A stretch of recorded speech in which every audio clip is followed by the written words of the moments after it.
नमस्कार मित्रांनो, 3P share market क्लासेसमध्ये आपलं पुन्हा एकदा मनपूर्वक स्वागत. तर मित्रांनो, कालपर्यंतच्या भागामध्ये आपण शेअर मार्केटच्या संदर्भामध्ये पूर्वार्धामध्ये शेअर मार्केट आपण थोडंसं समजून घेतलं. पोर्टफोलिओ कशा पद्धतीनं आपण तयार करायचा आहे, स्टॉकमध्ये खरेदी करत असताना स्टॉक निवडायचे कसे, फंडामेंटल स्टॉक कसं आपण बघायचे, ते कसे फाइंड आउट करायचे आणि चांगले स्टॉक आपल्या पोर्टफोलिओमध्ये कसे घ्यायचे, इथपर्यंतचा भाग आपण बऱ्यापैकी चांगल्या पद्धतीने कालपर्यंत आपण समजून घेतलं.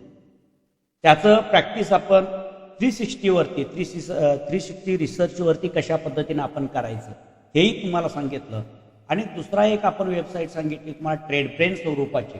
त्या ट्रेडब्रेनवरती सुद्धा त्या स्टॉकमध्ये तुम्हाला खूप चांगल्या पद्धतीने स्टॉकचं अनालिसिस आपल्याला करता येतं. हा सगळा भाग आपण कालपर्यंतच्या भागामध्ये आपण पाहिला. आता इथून पुढे आपण जो उत्तरार्ध चालू करणार आहोत किंवा सेकंड पार्ट जो आपण चालू करणार आहोत, म्हणजे एक फंडामेंटल अनालिसिसचा पार्ट होता तो कालपर्यंतच्या भागामध्ये आपण पाहिला. आता जे आपण टेक्निकल अनालिसिस बघणार आहोत, त्या टेक्निकल अनालिसिसकडे जाण्या अगोदर आपण थोडंसं काही गोष्टी आणखीन थोड्याशा गोष्टी समजून घेऊ आणि मग आपण टेक्निकल अनालिसिसला सुरुवात करू.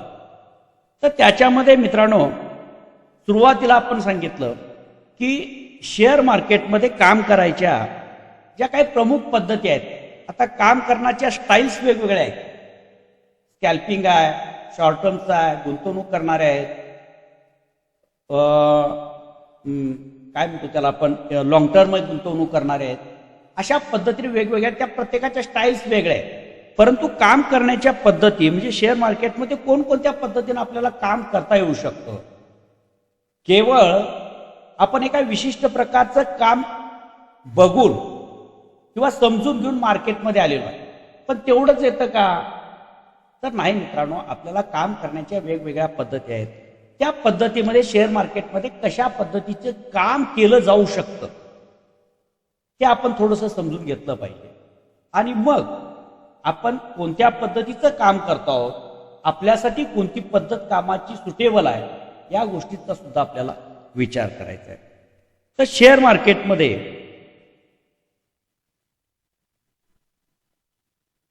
कामाची पद्धत थोडंसं समजून घ्या. याच्यामध्ये एक आपण जे करतो ते म्हणजे कॅश मार्केट. कॅश मार्केटमध्ये आपण काम करतो म्हणजे शेअर्समध्ये जी खरेदी विक्री आपण करतो, रोख पैसे देऊन कंपनीचे जे शेअर्स आहेत त्या शेअरची पूर्ण किंमत आपण पेड करतो आणि ते शेअर्स आपण खरेदी करतो, कॅशमध्ये खरेदी करतो. हे कॅश मार्केटमध्ये काम करण्याची एक पद्धत आहे. त्याच्यानंतर दुसरं, शेअर मार्केटमध्ये जो उपप्रकार ज्याला म्हणतो आपण, त्याला म्हटलं जातं डेरिव्हेटिव्ह मार्केट.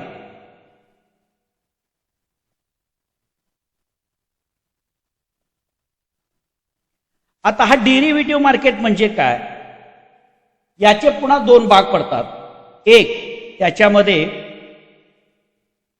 फ्युचर आणि दुसरं म्हणजे ऑप्शन. आता आपल्याला कॅश मार्केटमध्ये काम करता येतं. डेरिव्हेटिव्ह मार्केटमधील जे फ्युचरमध्ये फ्युचर म्हणून सुद्धा आपल्याला काम करता येतं, ऑप्शनमध्ये सुद्धा काम करता येतं. या तिन्ही प्रकारामध्ये आपल्याला काम करण्याची पद्धत वेगळी आहे.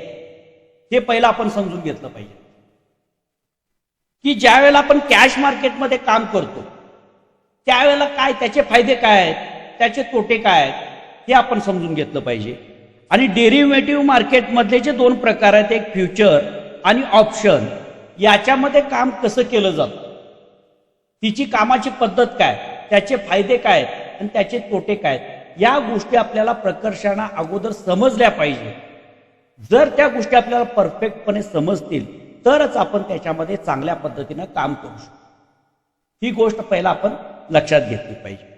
आता आपण जी सुरुवात करतो ती कशामधून करतो की कॅश मार्केटमध्ये आपण काम करायला सुरुवात करायची. आपण जी सुरुवात करू ती कशामध्ये, कॅश मार्केटमध्ये. आता तिन्ही मार्केट थोडंसं आपण समजून घेऊ. आपण काम कशात करायचं आहे, कशात हातखंडा मिळवायचा आहे, हा ज्याच्या त्याच्या स्किलवरती अवलंबून राहील. ज्याला ज्या पद्धतीचं स्किल आत्मसात करता येईल त्या पद्धतीने ते काम करू शकतात, लक्षात घ्या. पण नेमकं कोणत्या प्रकारचं काम कसं केलं जातं हे आपल्याला समजलं पाहिजे. एक लक्षात घ्या, तिन्हीतला फरक आपण समजून घ्यायचा. म्हणजे कॅश मार्केट म्हणजे काय किंवा तिथं काम कसं केलं जातं, आणि डेरिव्हेटिव्ह मार्केटमध्ये परत मला एक थोडंसं एक मिनिट. कॅश मार्केट, फ्युचर आणि ऑप्शन हे तीन प्रकार आहेत, लक्षात घ्या. काम करायच्या तीन पद्धती आहेत. परत याच्यात आणि उपपद्धती आहेत, तो पार्ट वेगळा थोडासा. आता कॅश मार्केटमध्ये काय होतं लक्षात घ्या, ज्या वेळेला तुम्ही कंपनीचे शेअर्स खरेदी करता त्यावेळेला त्या कंपनीच्या शेअर्सची मालकी काय होते, पूर्णपणे तुम्हाला मिळते. कॅश मार्केटमध्ये ज्यावेळेला तुम्ही काम करता त्यावेळेला तुम्हाला काय मिळते, मालकी मिळते.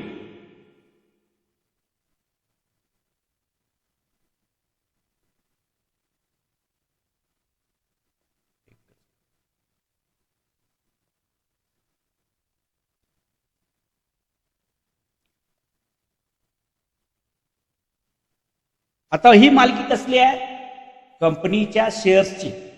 म्हणजेच ज्या प्रमाणामध्ये त्या कंपनीचे शेअर्स तुम्ही खरेदी केलेला तितक्या प्रमाणामध्ये त्या कंपनीचे तुम्ही मालक आहात. हा पार्ट म्हणजे मालकी तुम्हाला मिळते. कशामुळं, कॅश मार्केटमध्ये ज्या वेळेला तुम्ही काम करता त्यावेळेला तुम्ही मालक आहात. म्हणजे एखादी वस्तू, शेअरच्या ठिकाणी एक वस्तू समजा तुम्ही वस्तू खरेदी केली तर त्या वस्तूची पूर्ण किंमत तुम्ही पेड केलेली असल्यामुळं त्या वस्तूवरती तुमची पूर्ण मालकी आहे. त्या पद्धतीने शेअर मार्केटमध्ये ज्या वेळेला कॅश मार्केटमध्ये तुम्ही काम करता, शेअरची पूर्ण प्राइस भागून ज्या वेळेला खरेदी करता त्यावेळेला त्या शेअर्सवरती तुमची पूर्ण मालकी त्याच्यावरती असते. एक, ज्या वेळेला तुम्ही फ्युचरमध्ये काम करता त्यावेळेला तुम्हाला ती मालकी मिळत नाही.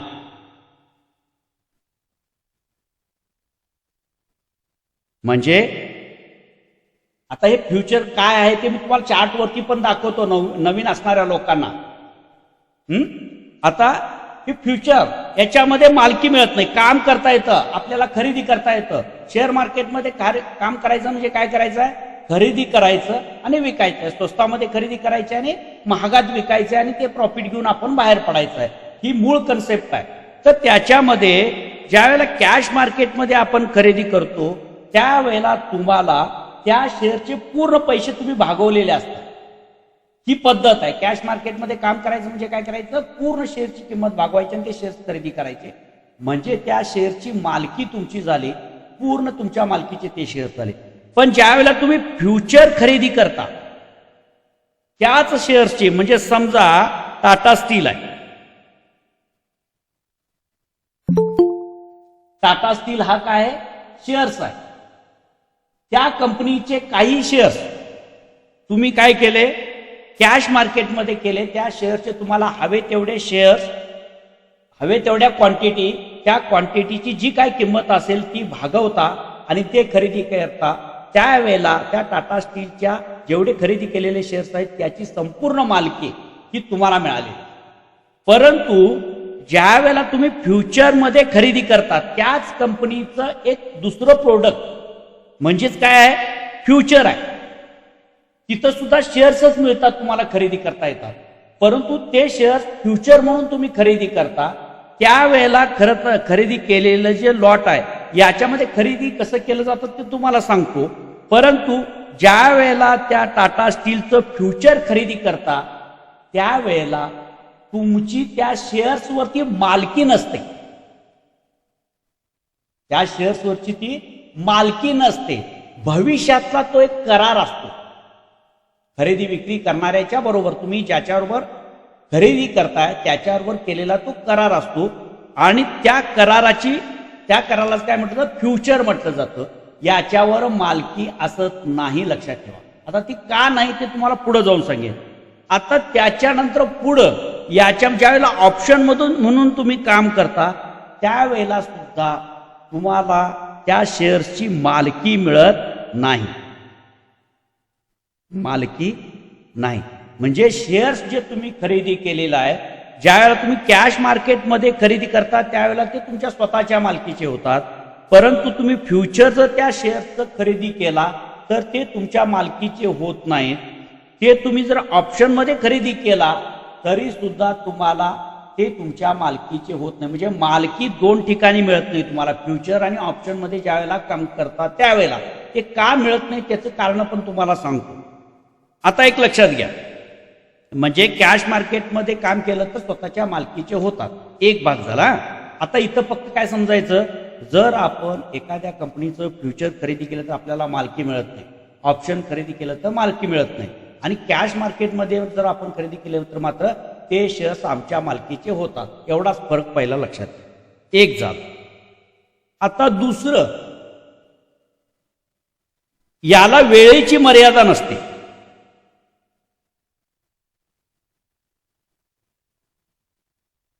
कशासाठी? तुम्ही खरेदी केलेले शेअर्स विकण्यासाठी.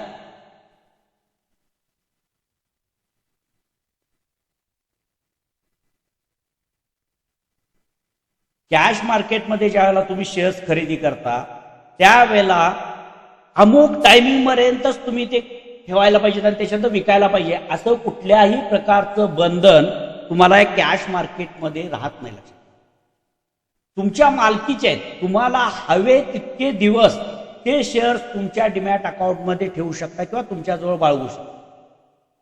तुम्हाला हवे त्या वेळेला तुम्ही विकू शकता. पहिला भाग.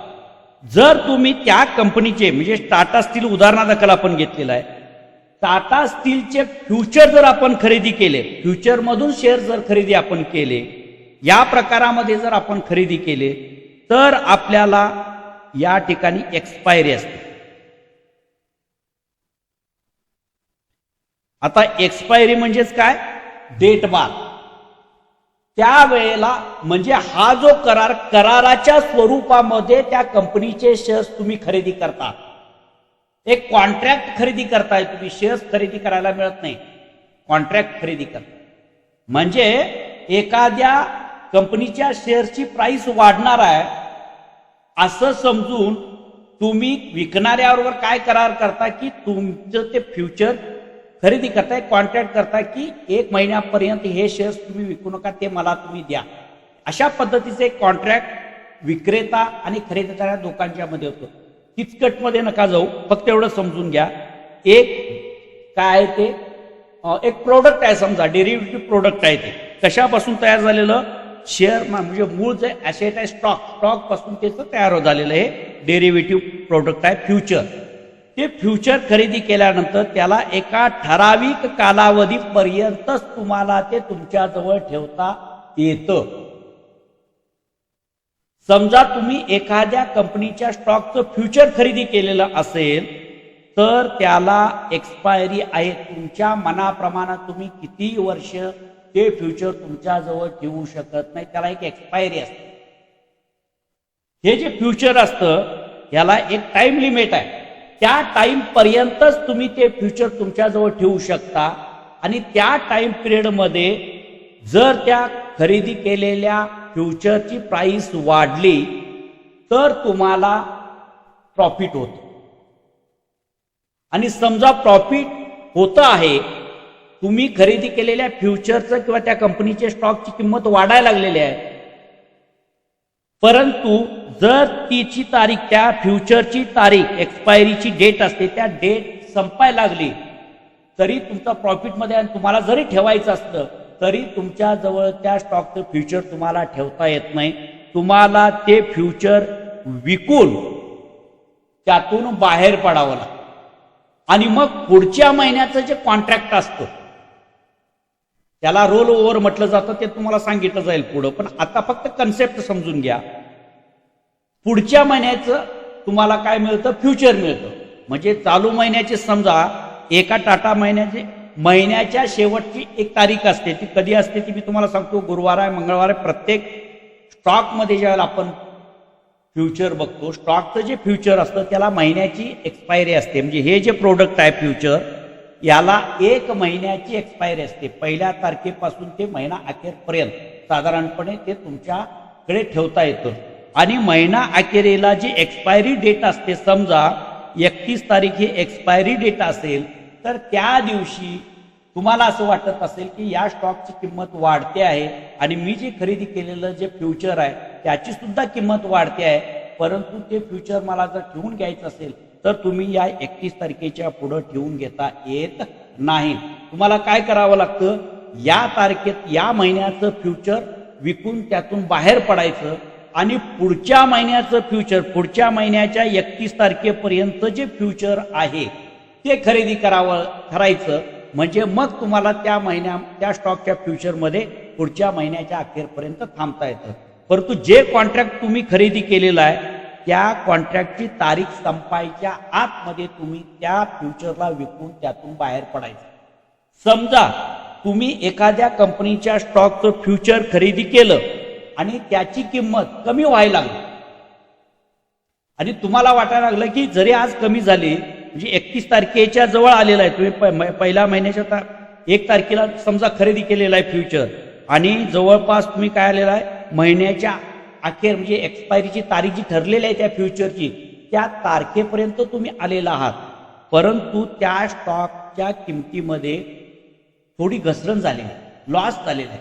पण तुम्हाला खात्री आहे जरी आज या स्टॉकची किंमत जरी लॉसमध्ये दिसत असते, या फ्युचरची किंमत जरी लॉसमध्ये दिसत असते, तरी पुढच्या महिन्यात किंवा इथून पुढे या स्टॉकची किंमत वाढणार आहे.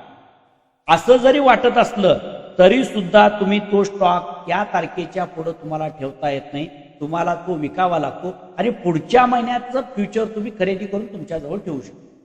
म्हणजे काय, फ्युचरमध्ये ज्या वेळेला खरेदी करता त्यावेळेला एका ठराविक वेळेपर्यंतच ते कॉन्ट्रॅक्ट तुमच्याजवळ राहतं किंवा ते शेअर्स तुमच्याजवळ राहतात, त्याच्या पुढे तुम्हाला ठेवता येत नाही. ते कॉन्ट्रॅक्ट तुम्हाला संपवावं लागतं, प्रॉफिट बुक करून त्यातून बाहेर पडावं लागतं आणि पुढचं कॉन्ट्रॅक्ट घ्यायचं.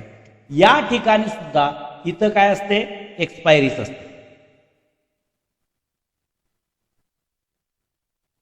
म्हणजे ऑप्शनमध्ये ज्या वेळेला तुम्ही काम करता, टाटा स्टीलच्या ऑप्शनमध्ये काम करताय, टाटा स्टीलच्या कॅश मार्केटमध्ये काम करताना तुम्ही खरेदी करताय, तो प्रकार वेगळा. टाटा स्टीलच्या शेअरच्या फ्युचरमध्ये खरेदी करताय, ही पद्धत वेगळी. आणि टाटा स्टीलच्या ऑप्शनमध्ये खरेदी करता, ही पद्धत वेगळी. यामध्ये सुद्धा हा सुद्धा काय एक राईट आहे, एक अधिकार आहे, एक करार आहे आणि याच्यामध्ये सुद्धा एक एक्सपायरी आहे. त्या ठराविक वेळेच्या पलीकडे जाऊन तुम्हाला तो ऑप्शन तुमच्याजवळ ठेवता येत नाही. म्हणजे वेळेची मर्यादा आहे. इथं मात्र समजा तुम्ही खरेदी केलेल्या स्टॉकची किंमत खाली गेली, कमी झाली, तरी सुद्धा जोपर्यंत तुम्हाला असं वाटलं की हा स्टॉक चांगला आहे, आज जरी त्याची किंमत खाली गेलेली असेल तर पुढील काही दिवसामध्ये या स्टॉकच्या किमतीमध्ये वाढ होणार आहे, अशी जर खात्री असेल तर तुम्ही तो स्टॉक तुम्हाला हवे तितके दिवस तुमचा तो प्रॉफिटमध्ये येईपर्यंत तुम्ही तो स्टॉक तुमच्याजवळ घेऊ शकता. हे स्वातंत्र्य तुम्हाला कॅश मार्केटमध्ये मिळतं, फ्युचर आणि ऑप्शनमध्ये मिळत नाही. हा दुसरा फरक लक्षात ठेवा. आता तिसरा फरक, या ठिकाणी आपल्याला जास्त पैसे गुंतवावे लागतात.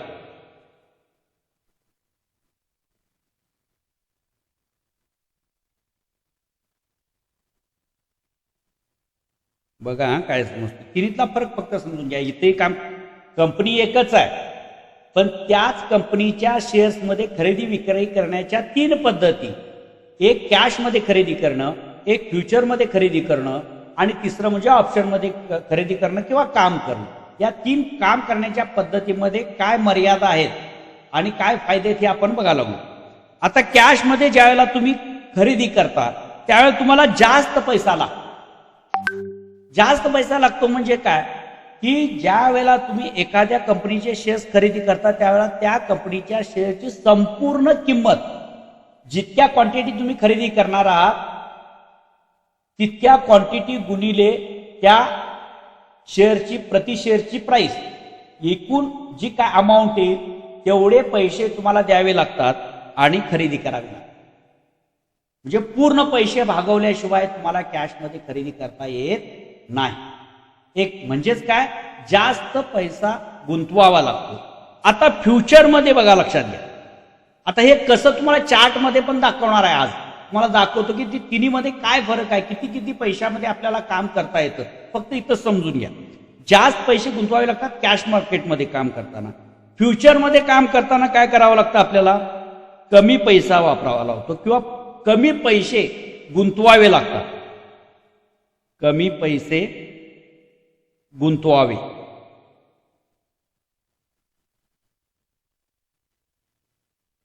आणि ऑप्शनमध्ये समजा जर आपल्याला काम करायचं असेल तर काय लागतं आपल्याला, खूप कमी पैसे, खूप कमी पैसा लागतो. म्हणजे कमी पैशामध्ये काम करण्याची संधी कुठे मिळते आपल्याला, एकदम कमी पैशामध्ये काम करण्याची संधी आपल्याला ऑप्शनमध्ये मिळते. त्याच्यापेक्षा थोडासा जास्त पैसा आपल्याला कुठं लागतो, फ्युचरमध्ये लागतो. आणि त्याच्यापेक्षा सुद्धा जास्त पैसा, सगळ्यात जास्त पैसा कुठं लागतो, कॅशमध्ये लागतो. काम करण्याच्या 3 पद्धती आहेत.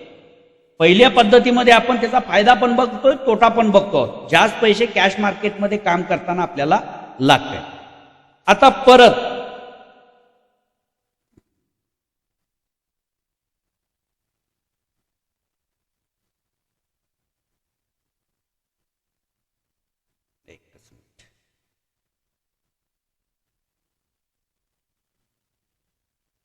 कॅश, फ्युचर आणि ऑप्शन.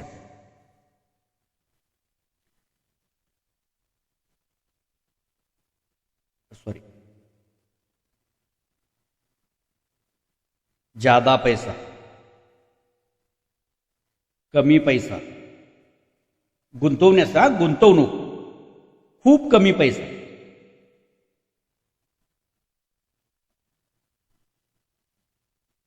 एकदम कमी पैसा कुठं लागतो, ऑप्शन मध्ये काम करताना. आता परत एक लक्षात घ्या. आता दुसरी गोष्ट अशी आहे, इथं मिळणारा जो नफा आहे, आपण नफा मिळवण्यासाठीच मार्केटमध्ये काम करायला लागलो. मग कॅश मार्केटमध्ये ज्या वेळेला तुम्ही काम करता त्यावेळेला जो नफा मिळतो तो मध्यम. इथं जो नफा मिळतो तुम्हाला पैसा जास्त गुंतवावा लागतो आणि त्या तुलनेमध्ये मिळणारं जे प्रॉफिट आहे हे प्रॉफिट तुम्हाला काय मिळतं, कमी प्रमाणामध्ये.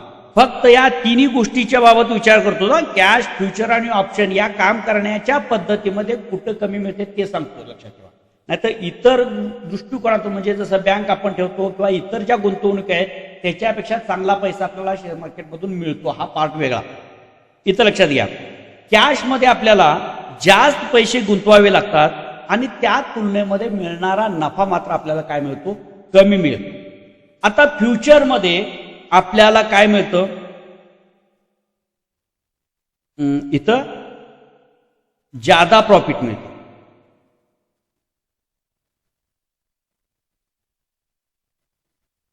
फ्युचरमध्ये जादा प्रॉफिट मिळतं आणि ऑप्शनमध्ये खूप जादा प्रॉफिट मिळतं.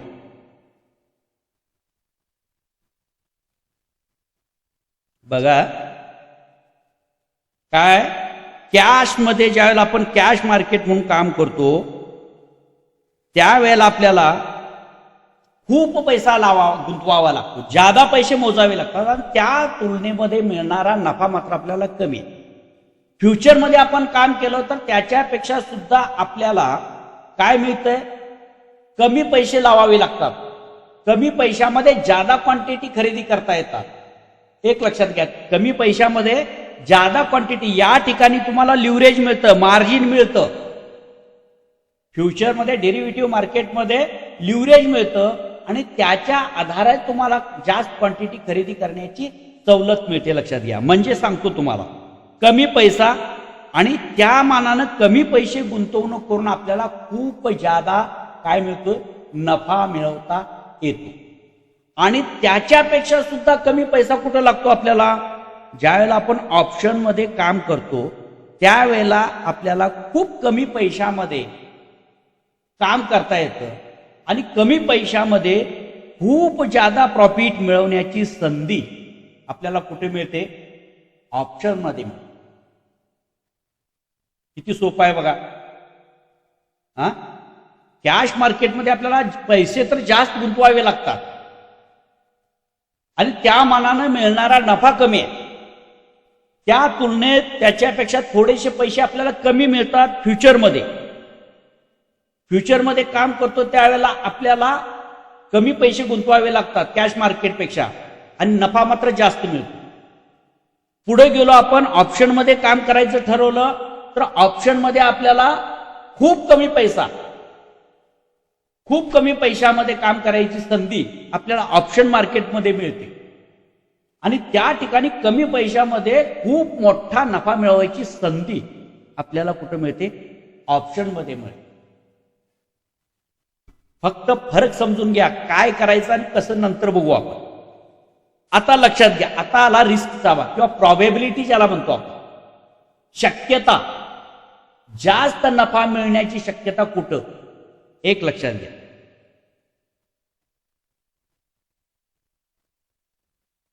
प्रॉबॅबिलिटी कशामध्ये? जास्त. इथं तुम्हाला थोडे पैसे मिळतील. कॅश मार्केटमध्ये ज्या वेळेला तुम्ही काम करता त्यावेळेला तुम्हाला मिळणारा नफा हा कमी मिळेल, परंतु इतर दोन ठिकाणी काम करण्यापेक्षा या ठिकाणी जी विश्वास आहे नफा मिळण्याचं ते अधिक आहे, शक्यता अधिक आहे, प्रॉफिट मिळवण्याची शक्यता अधिक आहे.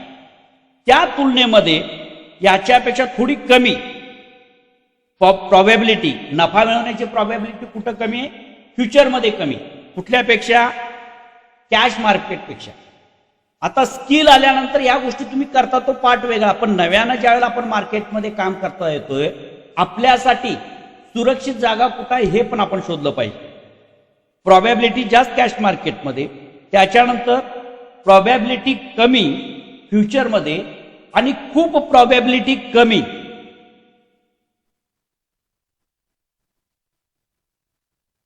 कशामध्ये? ऑप्शन. प्रॉबॅबिलिटी म्हणजेच काय? शक्यता कमी.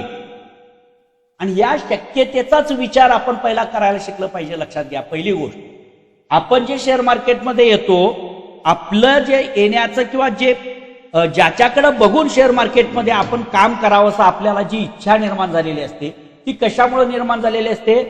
की खूप कमी पैशामध्ये खूप जादा प्रॉफिट मिळवता येतं. केवळ एवढ्याच गोंडस स्वप्नाकडे बघून आपण शेअर मार्केटमध्ये येतो. हे वास्तव आहे, लक्षात ठेवा, हे वास्तव आहे. आपण कशासाठी येतो?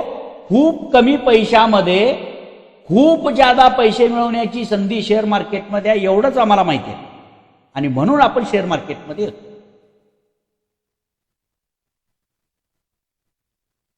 पण जर तुमच्यासाठी कमी पैशामध्ये जास्त प्रॉफिट मिळवून देण्याची संधी जर मार्केटमध्ये उपलब्ध करून दिलेली असेल, ती संधी सोपी असेल का याचा विचार मात्र आपण कधी केलेला नसतो. लक्षात, याचा विचार मात्र आपण केलेला नाही. किंवा जे बिगिनर आहेत, जे नव्याने शेअर मार्केटमध्ये येतात आणि जे ऑप्शनमध्ये अडकून बसतात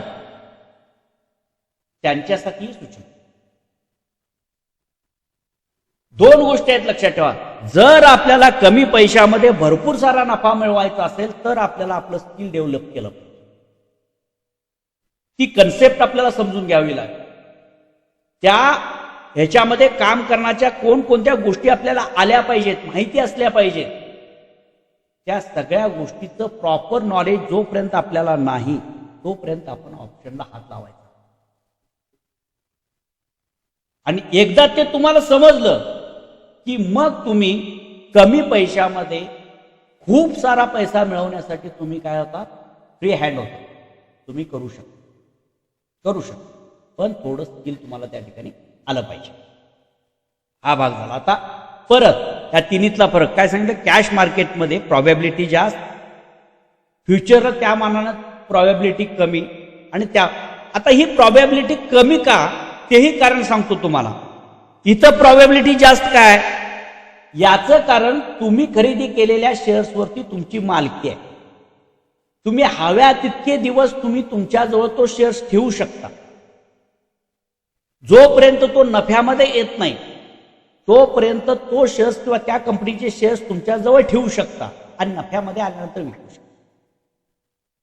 त्यामुळे शक्यता वाढली, तुमच्याजवळ हवा तेवढा वेळ थांबायला तुम्हाला स्वातंत्र्य आहे.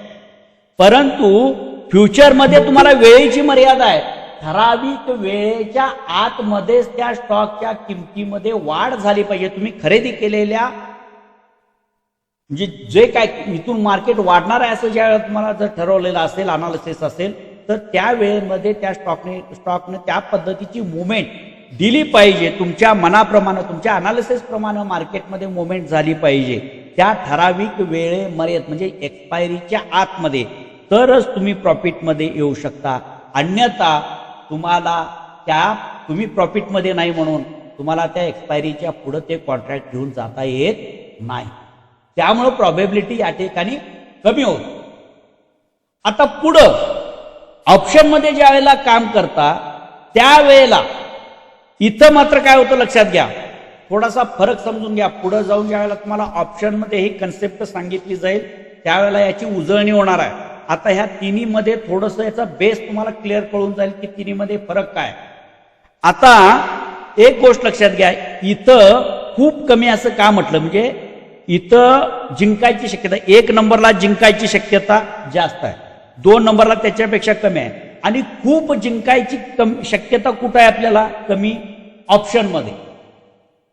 तिथं आपल्याला स्किल पाहिजे. ती का कमी आहे याची कारण जर आपल्याला समजली तर आपण नेमकं काम कुठं केलं पाहिजे हे आपल्याला लक्षात येईल. इथं एक आपल्याला लक्षात आलं की इथं वेळेची मर्यादा आहे, इथं वेळेची मर्यादा आहे, त्यामुळे आपलं जिंकण्याची प्रॉबेबिलिटी कमी आली. एक. आता दुसरी गोष्ट लक्षात घ्या, समजा हा टाटा स्टीलचा जो स्टॉक आहे किंवा शेअर्स आहे त्या शेअर्सची किंमत 150 आहे, गृहीत धरायचं आहे आपण, फक्त समजून घ्यायचे. त्या शेअर्सची किंमत किती आहे? 150 आहे समजा, आणि त्या स्टॉकच्या प्राइसमध्ये तुम्ही खरेदी केल्यापासून काहीही बदल झाला नाही, काहीही बदल झाला नाही असं आपण समजतोय. फक्त मार्केटमध्ये मुवमेंट 150 रुपयाला खरेदी केला आणि काही दिवस उलटले तरी सुद्धा त्या स्टॉकमध्ये 150च्या दरम्यानच प्राइस आहे. ज्या वेळेला फ्युचरमध्ये तुम्ही खरेदी करताय, त्याच कंपनीचे स्टॉक खरेदी करताय आणि फ्युचरमध्ये खरेदी करताय, त्यावेळेला त्या स्टॉकची किंमत समजा फ्युचर मधल्या स्टॉकची प्राइस किंवा फ्युचरच्या वेळेला खरेदी करतात त्याची क्वांटिटी वेगळी असते, पण त्याची सुद्धा समजा 150 आहे. फ्युचर सुद्धा हललं नाही, म्हणजे तुम्ही जेवढी गुंतवणूक केलेली आहे तेवढेच पैसे तुमचे आहेत. इथं कमी झालेले नाही. 2 ठिकाणी कमी होत नाहीत पैसे, लक्षात. कुठं कमी झालेले नाहीत? एक तर कॅश मार्केटमध्ये खरेदी केलेली आहे, प्राइसमध्ये वाढ झालेली नाही. स्टॉक तुम्ही खरेदी केला त्याच किमतीवरती आहे. तोटा काय झाला का तुमचा? तोटा काही झालेला नाही. फायदा काय झाला का? फायदाही काही झालेला नाही. जेवढी गुंतवणूक केलेली आहे तेवढे पैसे तुमच्या शेअर्समध्ये इन्व्हेस्ट केलेले, तेवढीच किंमत त्याची आहे. फ्युचर खरेदी केलेला आहे आणि त्या फ्युचरच्या प्राइसमध्ये सुद्धा काही बदल झाला नाही. इथं काय झालेलं आहे? इथं सुद्धा तुमचा काही तोटा झालेला नाही, इथं तुमचा काही फायदा झालेला नाही. दोन्ही ठिकाणी सेम कंडिशन. एक. पण ज्या वेळेला तुम्ही ऑप्शन मध्ये काम करत असाल काय होतं? खूप कमी ज्याला म्हणतो आपण, हे खूप का कमी त्याचं कारण इथं आहे लक्षात. याच्यामध्ये खूप कमी पैशामध्ये तुम्हाला, म्हणजे लॉटरीचं तिकीट तुम्ही जसं काढता, कमी पैशामध्ये जास्त लॉटरी लागली तर तुम्हाला प्रॉफिट होतं. अगदी त्याच पद्धतीनं थोडं म्हणायला हरकत नाही. या ठिकाणी लक्षात घ्या, जर इथं महिना अखेरपर्यंत एक 15 दिवस स्टॉक केला, दोन्हीच्या किमतीमध्ये काही बदल झालेला नाही, दोन्हीचा फायदा तोटा झाला नाही. समजा इथं 15 दिवसापर्यंत स्टॉकच्या किमतीमध्ये काहीही बदल झाला नाही, तरी सुद्धा इथं ऑप्शनमध्ये काम करत असताना त्याला प्रीमियम म्हणतो आपण. त्या प्रीमियम समजा 60 रुपये असेल किंवा काय असेल त्या क्वांटिटी, कमी पैशामध्ये तुम्हाला ते शेअर्स खरेदी करता येत असतात, लक्षात घ्या. तर त्याच्यासाठी जे कॉन्ट्रॅक्ट तुम्ही खरेदी केलेलं असतं त्याचा जो प्रीमियम असतो, समजा 60 रुपयानं खरेदी केलेला असेल, ज्या वेळेला स्टॉकची किंमत 150 रुपये आहे, त्यावेळेला ऑप्शनमध्ये ज्या वेळेला काम करत असता त्यावेळेला त्याचा ऑप्शन तुम्हाला 60 रुपये प्रमाणे मिळतो आहे, तो तुम्ही खरेदी केलेला आहे. आणि याची किंमत वाढणं किंवा कमी होणं या स्टॉकच्या किमतीवरती अवलंबून असतं. लक्षात ठेवा, किमतीमध्ये वाढ झाली तर या प्रीमियम मध्ये वाढ होत असते काही प्रमाणामध्ये. आणि समजा याच्यामध्ये वाढच झाली नाही, आपण काय म्हटलं की 15 दिवसामध्ये त्या स्टॉकच्या किमतीमध्ये काहीही वाढ झाली नाही, हालचाल झाली नाही, मग इथं मात्र काय होतं लक्षात द्या, या दोन ठिकाणी तुम्ही गुंतवले त्या गुंतवणुकीवर काहीही परिणाम झाला नाही, परंतु ऑप्शनमध्ये जो प्रीमियम खरेदी केलेला आहे तो प्रीमियम मात्र 60 रुपये राहिला नाही, तो झाला 50 रुपये.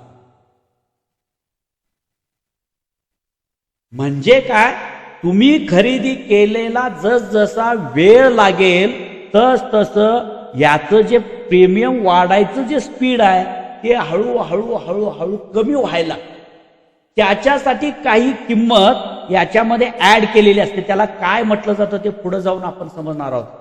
सांगायचं तात्पर्य एवढंच आहे की ज्या वेळेला अशा ठिकाणी आपण काम करत असतो त्यावेळेला त्या किमतीवरती प्रभाव टाकणाऱ्या आणखीन काही गोष्टी असतात त्या आपण विचार करत नाही, आणि म्हणून आपण काय करत असतो, इथं फसत असतो. लक्षात घ्या, इथं दोन ठिकाणी आपला लॉस झाला नाही, पण इथं प्राइस आहे तिथंच आहे, परंतु प्रीमियमची प्राइस मात्र काय झाली, कमी झाली. म्हणजे तुम्ही गुंतवलेली जी गुंतवणूक आहे ती कमी झाली. प्राइसची किंमत कमी झाली का, त्या शेअर्सची नाही झालेली आहे तिथंच आहे, परंतु ऑप्शनमध्ये ज्या वेळेला तुम्ही काम करता त्यावेळेला तुमचा लॉस इथं होत असतो. लक्षात ठेवा, जसं खरेदी केलेल्या दिवसापासून ते कॉन्ट्रॅक्टला एक्सपायरी आहे म्हणून सांगितलेलं आहे, एक्सपायरीकडे असं आपण जाऊ तसं त्या प्रीमियम मध्ये ही जी किंमत आहे ही किंमत वाढायचं स्पीड खूप कमी होत जातं. लक्षात ठेवा, म्हणजे इकडं स्टॉक मध्ये वाढ होताना दिसते, पण त्या प्रमाणामध्ये या तुमच्या प्रीमियम मध्ये वाढ होताना दिसत नाही. तिथं वाढ कधी दिसेल, जर पटकन मुवमेंट आले, तुम्ही घेतलेल्या निर्णयापासून जर त्याच्यामध्ये मुवमेंट दिसत आली तरच तिथं प्रॉफिट होऊ शकतं. असो, थोडंसं ऍडव्हान्स म्हणजे पुढे जे जाऊन आपण डीपमध्ये शिकणार आहोत त्याची एक पार्श्वभूमी थोडीशी तुम्हाला इथं समजावून देईल.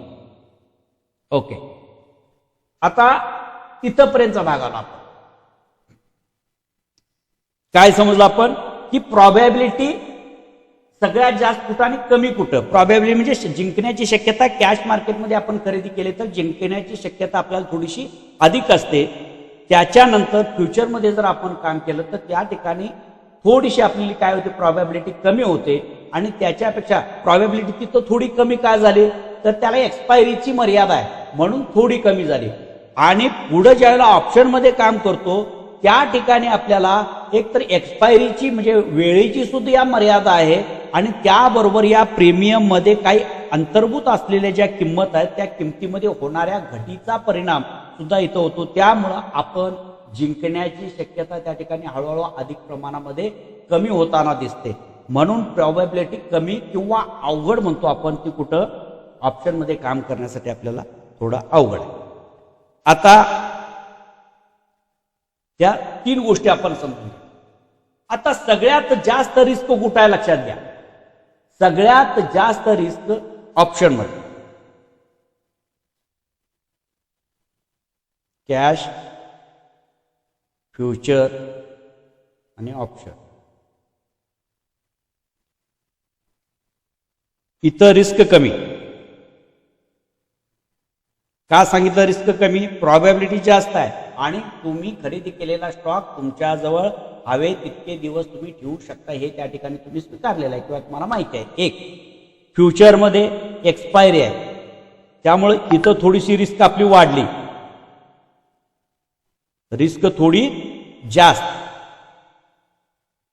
आणि त्याच्यापेक्षा रिस्क इथं खूपच जास्त, कारण त्या ठिकाणी वेळेची सुद्धा मर्यादा आहे आणि ऑप्शनच्या प्रीमियममध्ये दिवसेदिवस घट होत जाते. त्यामुळं प्रीमियममध्ये वाढ होताना आपल्याला दोन गोष्टी आपल्या विरोधामध्ये त्या ठिकाणी गेलेल्या आपल्याला पाहायला मिळतात. त्यामुळं ऑप्शनमध्ये काम करणं थोडं अधिक रिस्की आपल्याला असतं. आता याच्यामध्ये कॅशमध्ये तोटा काय, तर आपल्याला जास्त पैसे मोजावे लागतात.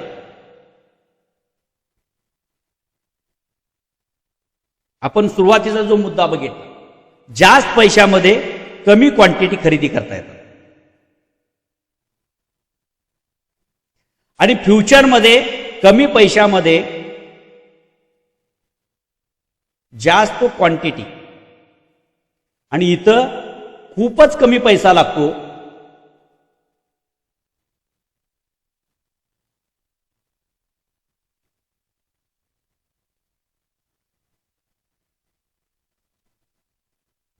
हा फरक आहे. इथं जी खरेदी करावी लागते, इथं तुम्हाला मनाप्रमाणे खरेदी करता येते.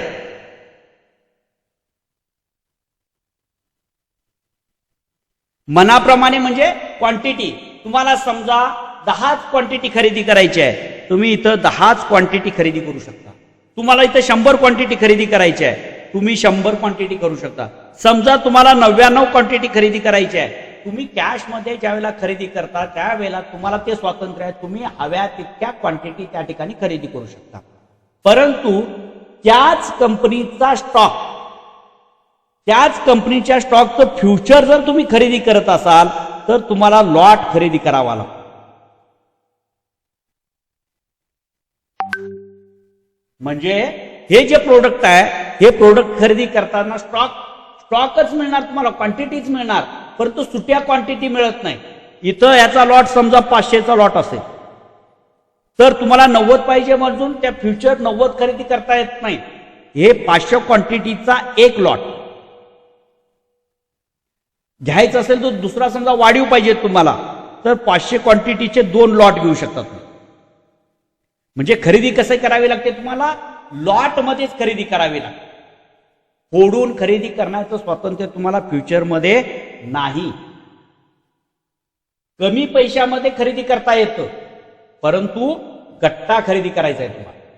त्यामुळे काय होतं, कमी पैशामध्ये जास्त क्वांटिटी खरेदी करता येतात. त्यामुळे 1 रुपया वाढला तर आपला नफा तेवढ्या क्वांटिटीच्या पटीमध्ये होतो. जास्त क्वांटिटी कमी पैशामध्ये खरेदी करता आल्यामुळे जास्त नफा होतो. परंतु इथं जास्त पैसे, मग आता समजा ह्या 500 क्वांटिटी खरेदी करण्या इतपत जर आपल्याजवळ पैसे नसतील तर कॅश मार्केटमध्ये आपण या 500 क्वांटिटी खरेदी करू शकत नाही, समजा आपल्याला पडत नाही. परंतु फ्युचरमध्ये तुम्हाला कमी पैसा खर्च करता येतो, त्या ठिकाणी घेता येतो. याच्यापेक्षा सुद्धा कमी, आता हा 500चा लॉट असेल समजा, तर ऑप्शनमध्ये इथं समजा 500ची क्वांटिटी खरेदी करण्यासाठी समजा इथं जर तुम्हाला 50,000 लागणार असतील तर इथं समजा तुम्हाला कितीमध्ये खर्च करता येतील, 10,000 मध्ये करता येईल. एक उदाहरण दाखल, नंतर आपण प्रत्यक्ष किती लागतात हे आपण बघू. आपण इथं फ्युचरमध्ये समजा या 500 क्वांटिटी खरेदी करणार आहे तर तुम्हाला इथं 10,000 लागतात आणि इथं करायचं असेल तर तुम्हाला 1,000 मध्ये सुद्धा ऑप्शन मध्ये खरेदी करता येण्याचं स्वातंत्र्य आहे. क्वांटिटी 500, पण सगळ्यात कमी पैसा कुठं खर्च करावा लागतो, म्हणजे गुंतवावा लागतो ऑप्शन मध्ये. मुवमेंटवरती प्रॉफिट सगळ्यात जास्त, म्हणजे इथं खूप कमी पैशामध्ये 1,000 रुपये जर तुमच्याजवळ असेल तर टाटा स्टीलचे 500 क्वांटिटी खरेदी करता येतात ना तुम्हाला. 500 क्वांटिटी आपल्याला खरेदी करता येतात. कशामध्ये, ऑप्शन मध्ये. त्याच्या तुलनेमध्ये इथं थोडं जास्त पैसे द्यावे लागतात आणि त्याच्यापेक्षा खूप जास्त पैसा आपल्याला इथं द्यावा लागतो. हाच बोला ना सर. ऑप्शन आणि फ्युचर मध्ये मेजर अंतर काय? फ्युचर हे एक कॉन्ट्रॅक्ट आहे, लक्षात ठेवा. म्हणजे फ्युचर आपण खरेदी करणार एक करार आहे, भविष्यातील करार. एखाद्या वस्तूची किंमत भविष्यामध्ये वाढणार आहे म्हणून दोघांच्या मध्ये झालेला करार आहे. एक प्रकारचं ते बॉन्डिंग आहे, करारच आहे. म्हणजे जसं आपण इसार देतो आपण त्याप्रमाणे. आणि ऑप्शन म्हणजे राईट्स आहे, हक्क. म्हणजे ज्याला आपण काय म्हणतो एक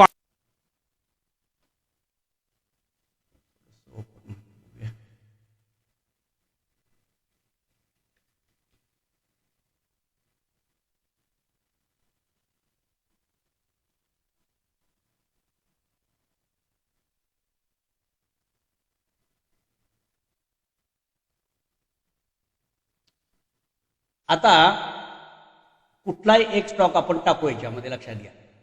आता सगळेच स्टॉक एक लक्षात घ्या नवीन बिगनर लोकांनी, की NSEच्या प्लॅटफॉर्मवरती रजिस्टर असणारे सगळेच स्टॉक तुम्हाला फ्युचर आणि ऑप्शनमध्ये काम करायसाठी उपलब्ध नाही, हे लक्षात घ्या.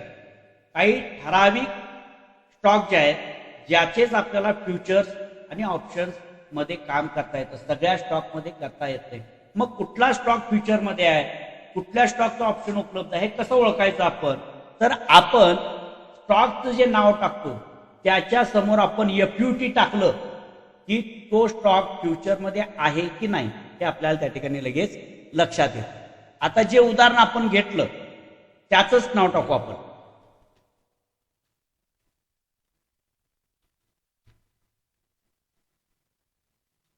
टाटा स्टील सांगितलं. आता समजा याच्या आपण फ्युचर खाली पण येतंय, फ्युचर आपण टाकलं तर इथं लक्षात घ्या. आता फ्युचर थोडस त्या गोष्टी पुढे जाऊन डीपमध्ये सांगणार आहे, तर सुद्धा जाता जाता जो गोष्ट स्पष्ट करता येईल ते सांगेन तुम्हाला. फ्युचरचं जे कॉन्ट्रॅक्ट आपण ज्याला एक्सपायरी म्हणतो, ही एक्सपायरी 3 असते, लक्षात घ्या. 3 महिन्यांच्या वेगवेगळ्या एक्सपायरी तुम्हाला मिळतं. म्हणजे इथं बघा टाटा स्टील मार्च फ्युचर, म्हणजे मार्चच्या महिन्याचं जे फ्युचर आहे, प्रत्येक महिन्याची एक एक्सपायरी असते. अशा 3 एक्सपायऱ्या एका स्टॉकचे प्रोडक्ट मिळतात तुम्हाला. स्टॉक म्हणजे टाटा स्टील जे आहे वेगवेगळ्या 3 एक्सपायरीचे कॉन्ट्रॅक्ट तुम्हाला या ठिकाणी मिळतात. आता हे कॉन्ट्रॅक्ट कुठं आहे? टाटा स्टील मार्च फ्युचर, त्याच्यानंतर मे, एप्रिल, मार्च नंतर एप्रिल आणि हे मे, मार्च, एप्रिल आणि मे, हे 3 फ्युचर आपल्याला या ठिकाणी बघायला मिळतात. जे 3 कॉन्ट्रॅक्ट वेगवेगळे आहेत. मार्चचं म्हणजे चालू असणारं फ्युचर म्हणजे एक्सपायरी, नेक्स्ट मंथ एक्सपायरी म्हणजे एप्रिलचं असणार आहे, आणि 4 मंथ एक्सपायरी ज्याला आपण काय म्हणतो 4 मंथ एक्सपायरी म्हणतो, तो 3ऱ्या महिन्याचं म्हणजे मेचं जे फ्युचर आहे ते मेचं फ्युचर हे काय असतं कॉन्ट्रॅक्ट. आता समजा मेचं फ्युचर जर आपण खरेदी केलं तर 3 महिन्यापर्यंतची एक्सपायरी असते, परंतु त्याच्यामध्ये त्या ठिकाणी बायर सेलरांचं प्रमाण हे त्या ठिकाणी अवेलेबल नसल्यामुळं किंवा त्या ठिकाणी कमी प्रमाणामध्ये असल्यामुळं आपण तेवढ्या लांबचं फ्युचर खरेदी करत नाही. आपण चालू महिन्याचं फ्युचर खरेदी करतो आणि जसं आपण एक्सपायरीच्या जवळ जातो त्यावेळेला आपण पुढच्या महिन्याचं एक्सपायरी म्हणजे एक्सपायरीच्या जवळ पोचतो त्यावेळेला आपण काय करायचं, पुढच्या महिन्याचं फ्युचर आपण खरेदी करायचं. आता समजा आज तारीख 30 आहे, आज 30 किंवा काल परवा जर आपल्याला खरेदी करायचं असेल तर आपण शक्यतो काय करायचं आहे, एप्रिलचं फ्युचर आपण खरेदी करायचं. याला रोल ओव्हर म्हटलं जातं. समजा मी मार्चचं जे फ्युचर आहे ते खरेदी केलं, किती तारखेला, मार्चच्या 1 तारखेला मी खरेदी केलं आणि एक्सपायरीच्या जवळ आलो त्यावेळेला काय करायचंय मला आणि हा मला वाटलं आता खूप बऱ्यापैकी प्रॉफिट झालेला आहे, परंतु अजूनही या स्टॉकच्या किमतीमध्ये वाढ होणार आहे. तर मी काय करू शकतो, या महिन्याची एक्सपायरी जवळ आल्यामुळं मी या महिन्याच्या जे फ्युचर आहे ते त्या पोझिशन मधून बाहेर पडतो आणि एप्रिलचं फ्युचर खरेदी करतो. याला तर रोल ओव्हर असं म्हटलं जातं. यालाच काय म्हटलं जातं, रोल ओव्हर. म्हणजे चालू महिन्याच्या एक्सपायरी मधून बाहेर पडायचं आणि पुढच्या महिन्याच्या एक्सपायरी मध्ये आपण एंटर करायचं. याला रोल ओव्हर असं म्हटलं जातं आणि हे आपल्याला करावंच लागतं. जर करता आपण या एक्सपायरीच्या अगोदर तर त्या कॉन्ट्रॅक्ट मधून आपण जर बाहेर पडलं नाही तर आपल्याला फार मोठं फाईन हे भरावं लागतं. आपल्याला कुठल्याही परिस्थितीमध्ये त्या एक्सपायरीच्या अगोदर हे फ्युचर मधून आपल्याला बाहेर पडावं लागतं. त्या एक्सपायरीच्या अगोदर ही गोष्ट आपण फ्युचरमध्ये काम करत असताना लक्षात घ्यायची. आता बघा परत आता फ्युचर बाय करायचं असेल तर किती किंमत दिसते हे पण बघायचं लक्षात ठेवा. आता फ्युचर आपण बाय केलं, बाय करायसाठी आपण ही ऑर्डर टाकली, तर याच्यामध्ये बघा इथं तुम्हाला 191 रुपये स्टॉकची किंमत दिसते. 151 रुपये 65 पैसे त्या स्टॉकचं फ्युचरची प्राइस आहे. ज्या वेळेला स्टॉक, आता स्टॉकची जर किंमत आपण बघितली तर याच्यामध्ये कमी किंवा जास्त असते. दोन्हीच्या मध्ये फ्युचर मध्ये असणारी जी प्राइस आहे तर स्टॉकची शेअरची प्राइस इथं 91 रुपये 65 पैसे दिसते, लक्षात ठेवा. आता दोन्हीतला फरक पण सांगतो, थोडस समजून घ्या आणि मग पुढे चलायचं. आता इथं निव्वळ जर आपण स्टॉक टाकला, याला काढून टाकू, टाटा स्टील, आता हा नुसता स्टॉक आहे, याला जर बाय म्हटलं आपण 191 रुपये किती आहे, 86 पैसे आहे. पैशांचा फरक आहे लक्षात. फ्युचर मध्ये जो स्टॉक आपल्याला मिळतोय त्याची प्राइस किती आहे जर बघितलं तिथं कमी दिसते आपल्याला प्राइस, आणि या ठिकाणी किती आहे, जास्त आहे, 151 रुपये 86 पैसे आहे. त्याला काय म्हटलं जातं ते आपण नंतर बघू, पण फक्त फरक मध्ये समजून घ्या. FUT future. आता मार्चचं फ्युचर, आपण एप्रिलचं फ्युचर बघू. आता एक्सपायरी आज झाली मार्चची, आपण बघायला नको. एप्रिलचं फ्युचर आपण बाय जर केलं 192 रुपये 46 पैसे. फ्युचर मध्ये प्राइस किती आहे, 192 रुपये 46 पैसे. आता या ठिकाणी ज्यावेळेला फ्युचर आपण खरेदी करतो, ती खरेदी कशी करावी लागते म्हणून सांगितलं तुम्हाला. इथं सिंगल खरेदी, तुम्हाला हव्या तेवढ्या क्वांटिटी खरेदी करता येतात का, नाही. ज्यावेळेला आपण फ्युचर खरेदी करतो त्यावेळेला त्याचा एक लॉट मिळतो, एक संच मिळतो, एक ठराविक क्वांटिटी एकत्रितपणे आपल्याला खरेदी करण्याचं स्वातंत्र्य मिळतं. आता बघा फरक.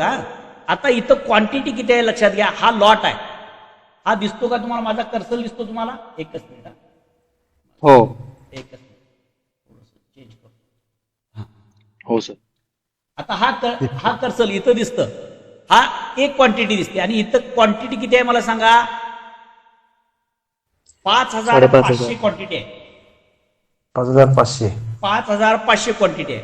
आता त्याच्यासाठी आपल्याला जे पैसे द्यावे लागणार आहे बघा.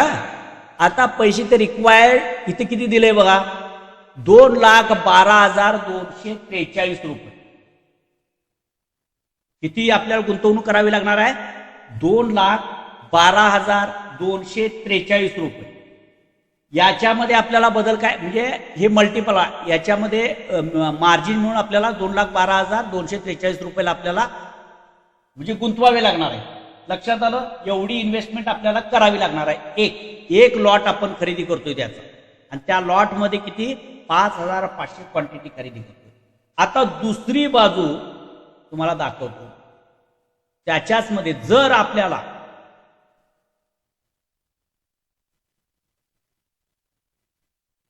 कितीचा, इथे किती आहे, एकच मिनिट, 5500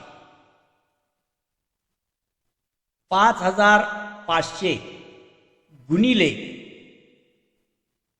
192.46,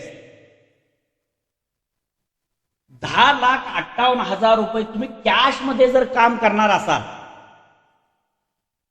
तर तुम्हाला किती लागले असते, 10,58,000 म्हणजे 10.5 लाख रुपये तुम्ही ज्या वेळेला गुंतवणार त्यावेळेला तुम्हाला इतकी क्वांटिटी खरेदी करता आली असती, नाही तर खरेदी करता येणार नाही. आता दोन्हीतला फरक लक्षात घ्या. इथं समजा स्टॉकच्या प्राइस मध्ये 1 रुपयाची मुवमेंट आली, 1 रुपयाची मुवमेंट आली म्हणजे किती प्रॉफिट होणार तुम्हाला, 5500 गुणिले 1 रुपये, म्हणजे 1 रुपये जर वाढला तर 5500 रुपयाचं प्रॉफिट तुम्हाला होणार. फक्त 1 रुपयाची मुवमेंट झाली तर. आणि गुंतवणूक म्हणजे 2.5 लाख रुपयामध्ये तुम्हाला एवढ्या क्वांटिटी खरेदी करता येत आहेत. कशामध्ये, फ्युचर तुम्ही खरेदी करताय, आणि फ्युचर खरेदी केल्यामुळं तुम्हाला 10 लाखाचा माल, 10.5 लाखाचा माल तुम्हाला 2-2.25 लाख रुपयाला मिळतोय. मग तुम्हाला काही प्रॉफिट मिळाले की तुम्ही त्याच्यातून विकून बाहेर पडणार आहात. 1 रुपये जरी वाढला तरी तुम्हाला 5,500 रुपयाचं प्रॉफिट तुम्हाला मिळणार. पण हे 5,500 रुपयाचं प्रॉफिट मिळवायचं असेल तर तुम्ही, आणि कॅशमध्ये जर तुम्हाला काम करायचं असेल तर तुम्हाला किती गुंतवावे लागतील? 10.5 लाख रुपये गुंतवावे लागतील. हा दोन्हीतला फरक आहे. पण आता मगाशी सांगितल्याप्रमाणे समजा जर तुम्ही कॅशमध्ये जर 10.5 लाख रुपये गुंतवणूक टाटा स्टीलचे जर 5,500 स्टॉक खरेदी केलेले असतील आणि त्या स्टॉकमध्ये 1-2 रुपयाची घसरण झाली असेल आणि स्टॉक एक्सपायरीचे फ्युचर एक्सपायरीच्या जवळ पाचलेला आहे आणि जर तुम्ही फ्युचरमध्ये असाल तर तुम्हाला त्या लॉस बुक करून त्या पोझिशन मधून बाहेर पडावं लागणारच आहे. ही पोझिशन तुम्हाला क्लोज करावीच लागणार आहे. ती बंद करून तुम्हाला तुम्ही तोट्यात आहे म्हणून त्या महिन्याच्या पुढे ते कॉन्ट्रॅक्ट तुम्हाला घेऊन जाता येणार नाही. एक बाब. आणि जर तुम्ही कॅशमध्ये खरेदी केलेली असेल, 10.5 लाख रुपये जर त्याच्यामध्ये गुंतवणूक असेल, जोपर्यंत त्याच्यामध्ये प्रॉफिट येणार नाही तोपर्यंत तुम्ही त्याची वाट पाहत तुमच्याजवळ तितक्या क्वांटिटी ठेवू शकता. तुम्हाला ते स्टॉक विकायला कोणीही तुमच्यावर बंधनकारक घालू शकत नाही. तुम्हाला हवे तितके दिवस तुम्ही ते स्टॉक तुमच्याजवळ ठेवू शकता. हव्यात समजा त्यातल्या काही क्वांटिटी तुम्हाला त्यातनं थोड्याशा क्वांटिटी विकायच्या आहेत, तुम्हाला हव्या तेवढ्या क्वांटिटी तुम्ही विकू शकता. फ्युचरमध्ये मात्र तुम्ही फ्युचर खरेदी केलेला आहे आणि तुम्हाला वाटलं की यातल्या थोड्या क्वांटिटी विकाव्या, विकता येत नाही, तुम्हाला पूर्ण लॉट विकावा लागेल. फ्युचर आणि कॅशमध्ये काम करायचा फरक दोन्हीतला समजला. आता तिसरा पार्ट आपण बघायचा. तिसरा पार्ट कुठला बघायचा आपण? याचं ऑप्शन. आता एकाला बघितलं आपण, जर टाटा स्टीलचे 5,500 क्वांटिटी आपल्याला खरेदी करायची असेल तर 10.5 लाख रुपये आपल्याला कॅशमध्ये द्यावे लागतात. जर फ्युचरमध्ये आपल्याला 5,500 क्वांटिटीचा एक लॉट जर फ्युचरचा खरेदी करायचा असेल तर केवळ 2.5 लाख रुपयामध्ये आपल्याला खरेदी करता येतो. हा दोन्हीचा फरक आपल्याला समजला. मग जर ऑप्शनमध्ये मी काम केलं तर मला किती पैसे द्यावे लागतील? म्हणजे काम करण्याचं स्वातंत्र्य, माझ्याकडे पैसे नाहीत म्हणून तुम्ही, तुमचं प्रिडिक्शन चांगलं आहे, तुमचं स्किल चांगलं आहे, पण माझ्याजवळ 5,500 क्वांटिटी खरेदी करण्याची ताकद नाही. तुमच्यासाठी काम करायसाठी स्वतंत्र पर्याय आहे. मग तो पर्याय कुठला? आता टाटा हे झालं. आता हा स्टॉक आपण काय करू? इथं ऍड करू. आता याचा ऑप्शन बघायचं लक्षात. टाटा स्टील. आता इथं ऑप्शन चेंज, तुम्हाला फक्त फरक दाखवतोय आणि मग आपण त्याच्यावरती काय करायचं आहे? पुढे जायचं.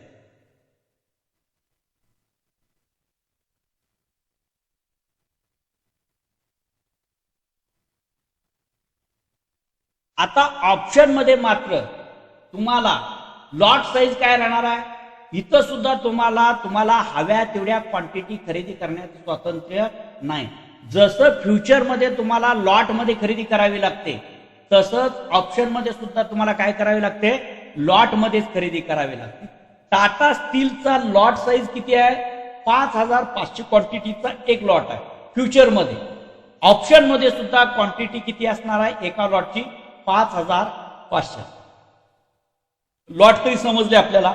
आता याच्यामध्ये मात्र वेगवेगळ्या प्रकारचे कॉन्ट्रॅक्ट आहेत, वेगवेगळे प्रीमियम तुम्हाला इथे मिळतात. ते डीप मध्ये आपण नंतर जाऊन बघणार आहोत. At the money, out of the money, in the money, हे काय कन्सेप्ट आहे ते नंतर बघू. आता फक्त तुम्हाला स्वस्तात काम करता येतं का नाही हे बघू आपण. आता 191 रुपये चालू प्राइस, त्या स्टॉकची किंमत किती आहे? 191 रुपये 86 पैसे. आता त्या ह्याचा जर तुम्ही ऑप्शन खरेदी करणार आहे, म्हणजेच तुम्ही काय करणार आहे? हक्क करणे, कॉन्ट्रॅक्ट खरेदी करणार आहे, ज्याला आपण ऑप्शन म्हणतो. आता ऑप्शन त्याच्यामध्ये लक्षात घ्या. इथं आपण जर बाय केला, इथं बाय केला, खरेदी केला. आता एक लक्षात घ्या, इथं क्वांटिटी किती आहे मला सांगा? 5,500 क्वांटिटी आहे, म्हणजे जेवढी फ्युचरमध्ये आहे तेवढी क्वांटिटी आहे. तिथं किती लागत होते? 2.25 लाख रुपये लागत होते. आता इथं आपल्याला थोडंसं रिसर्च रिफ्रेश व्हायला पाहिजे.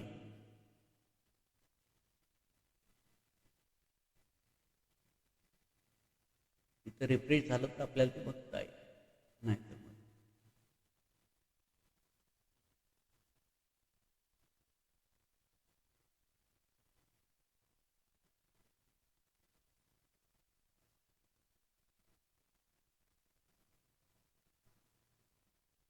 Already block. एक मिनिट, मार्च नाही, आपल्याला पुढच्या नेक्स्ट महिन्या एप्रिलचं बघायचं. एप्रिलचं बघत होतो आपण. आता बाय केला आपण. एक लक्षात घ्या, आता इथं किती किंमत आहे मला जरा सांगा. हायलाइट केलेली किंमत 51,994 रुपये. क्वांटिटी किती आहेत? 5,500. काम आपण कुठं करायला लागलोय? ऑप्शन मध्ये काम करतोय. मग ऑप्शन मध्ये किती पैसे गुंतवावे लागतात? 51,994 रुपये, म्हणजे 52,000 रुपयामध्ये फक्त 52,000 रुपयामध्ये आपल्याला 5,500 क्वांटिटी खरेदी करण्याचं स्वातंत्र्य आपल्याला कुठे मिळालंय? ऑप्शन मध्ये मिळालं. 10.5 लाख रुपये कुठं आणि 52,000 कुठं. एक लक्षात येते का? बघा, तिन्ही ठिकाणी फरक आहे. हा फरक समजून घेतल्यानंतर मग हे प्रोडक्ट असं का तयार केलं असेल हो? कारण सगळेच लोक काम कुठे येऊन करतात? ऑप्शन मध्ये काम करतात. सी आणि पी हे माहिती आहे. आता सी म्हणजे काय, पी म्हणजे काय, त्याचं काम करण्याची पद्धत काय, याच्या डीप मध्ये नाही. सी म्हणजे मार्केट वर चढलंय, आपण बाय करायचं, मार्केट पडायला आलंय, पुट बाय करायचं, एवढंच माहिती आहे. पण ते कॉन्ट्रॅक्ट किंवा ती पद्धत काय आहे, त्या प्रीमियमवरती कोणत्या गोष्टींचा प्रभाव होतो, हे इतक्या स्वस्तामध्ये मिळणारं प्रोडक्ट आपण असा कधी का विचार करत नाही हो? तेवढ्याच क्वांटिटीसाठी मला 10.5 लाख रुपये मला गुंतवावे लागत आहेत, आणि या ठिकाणी मला केवळ 52,000 मध्ये 5,500 क्वांटिटी मला ते शेअर्स खरेदी करण्याचं स्वातंत्र्य मिळालंय. मग असं का असेल? कुठली गोष्ट सोपी असेल? साधं जर लॉजिक तुमच्या लक्षात आलं पाहिजे. जर करता हे सगळं जर स्वस्त असतं, मग तोटा कुणाचा होणार? सगळ्यांचा जर फायदा इथं ह्याच्यामध्ये होत असेल तर एक गोष्ट लक्षात घ्या. आपण त्या गोष्टीवरती जास्त फोकस न करता एवढं सांगेन की जोपर्यंत आपल्याला स्किल आपलं डेव्हलप होत नाही, या ठिकाणी स्किलची गरज आहे, या ठिकाणी ऑप्शन समजून घेण्याची गरज आहे. आणि ज्या वेळेला समजा टेक्निकल अनालिसिस जरी तुम्हाला बरोबर आलं आणि ऑप्शनचं प्रॉपर नॉलेज जर तुम्हाला नसेल, तरी सुद्धा तुम्ही लॉस करू शकता. तुमचं टेक्निकल अनालिसिस बरोबर आहे, पण तरी सुद्धा तुमचा लॉस होतो. म्हणून तुम्हाला हे ऑप्शन तुम्हाला डीप मध्ये समजलं पाहिजे.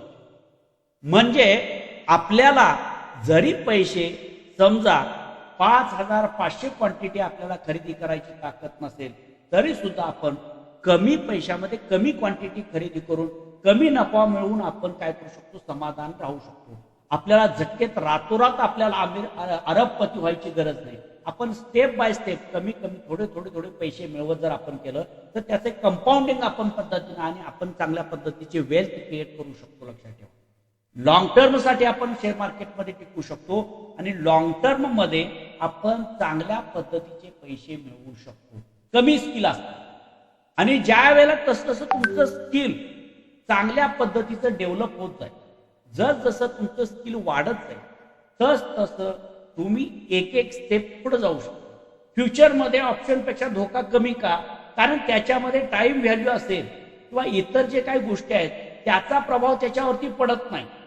प्राइस मध्ये जशी चढ उतार होईल तसंच या ठिकाणी सुद्धा नफा तोटा, जसं तुम्हाला कॅश मध्ये 1 रुपयाचा नफा झाला की 5,500 रुपये प्रॉफिट होणार होतं, तसंच तुम्हाला फ्युचरचा 1 रुपया वाढल्यानंतर तुम्हाला 5,500 रुपयांचं प्रॉफिट होणार होतं. तिथं बदल होत नाही. परंतु ऑप्शन मध्ये मात्र ती परिस्थिती नसते. ऑप्शन थोडंसं वेगळ्या पद्धतीनं काम करतं. ते कसं काम करतं ते आपण पुढे जाऊन बघणार आहोत. आता फक्त आत्ताची जी कन्सेप्ट मला तुम्हाला सांगायची होती ती म्हणजे आपल्याला काम करण्यासाठी हे 3 पर्याय आपल्या समोर उपलब्ध आहेत. ऑप्शनमध्ये काम करताना पुन्हा 2 त्या ठिकाणी निर्माण, म्हणजे आपण शिफ्ट झालो, समजा कॅशमधून फ्युचरमध्ये शिफ्ट झालो, फ्युचरमधून ऑप्शनमध्ये शिफ्ट झालो, ऑप्शनमध्ये शिफ्ट झाल्यानंतर सुद्धा त्या ठिकाणी सुद्धा 2 पद्धतीनं काम करायची पद्धत. बायर म्हणूनही काम करता येतं आणि सेलर म्हणूनही काम करता येतं. त्याच्यानंतर अशा वेगवेगळ्या पद्धतीनं काम करण्याच्या स्ट्रॅटेजीज आपल्याला ऑप्शनमध्ये आहे. त्यातली सुरक्षित कुठली ते आपण पुढे जाऊन त्या ऑप्शनच्या अभ्यासक्रमामध्ये आपण डीपमध्ये समजणार आहोत. आता फक्त आपण म्हणजे एक पूर्वार्ध आपल्याला या ठिकाणी कंप्लीट होईल आणि इथून पुढे उद्यापासून आपण टेक्निकल अनालिसिसला सुरुवात होणार आहोत. पूर्ण मार्केटचं स्ट्रक्चर आपल्या लक्षात आलं की आयपीओ मध्ये खरेदी कशी केली जाते, तिथं नफा कसा मिळवला जातो हे आपण पाहिलं. त्याच्या म्हणजे ते झालं प्रायमरी मार्केट. त्याच्यानंतर सेकंडरी मार्केटमध्ये आलो आपण. त्याच्यामध्ये स्टॉक खरेदी करणं, मग ते स्टॉक खरेदी केल्यानंतर त्याचा पोर्टफोलिओ बनवणं, लॉंग टर्म मध्ये आपण थांबलं. हा पोर्टफोलिओ डायव्हर्सिफिकेशन आपण कसं करायची, त्याच्यामध्ये करताना गुंतवणुकीची आपल्या फंडाची विभागणी आपण कशी केली पाहिजे, ह्या सगळ्या गोष्टी आपण त्या ठिकाणी पाहिल्या.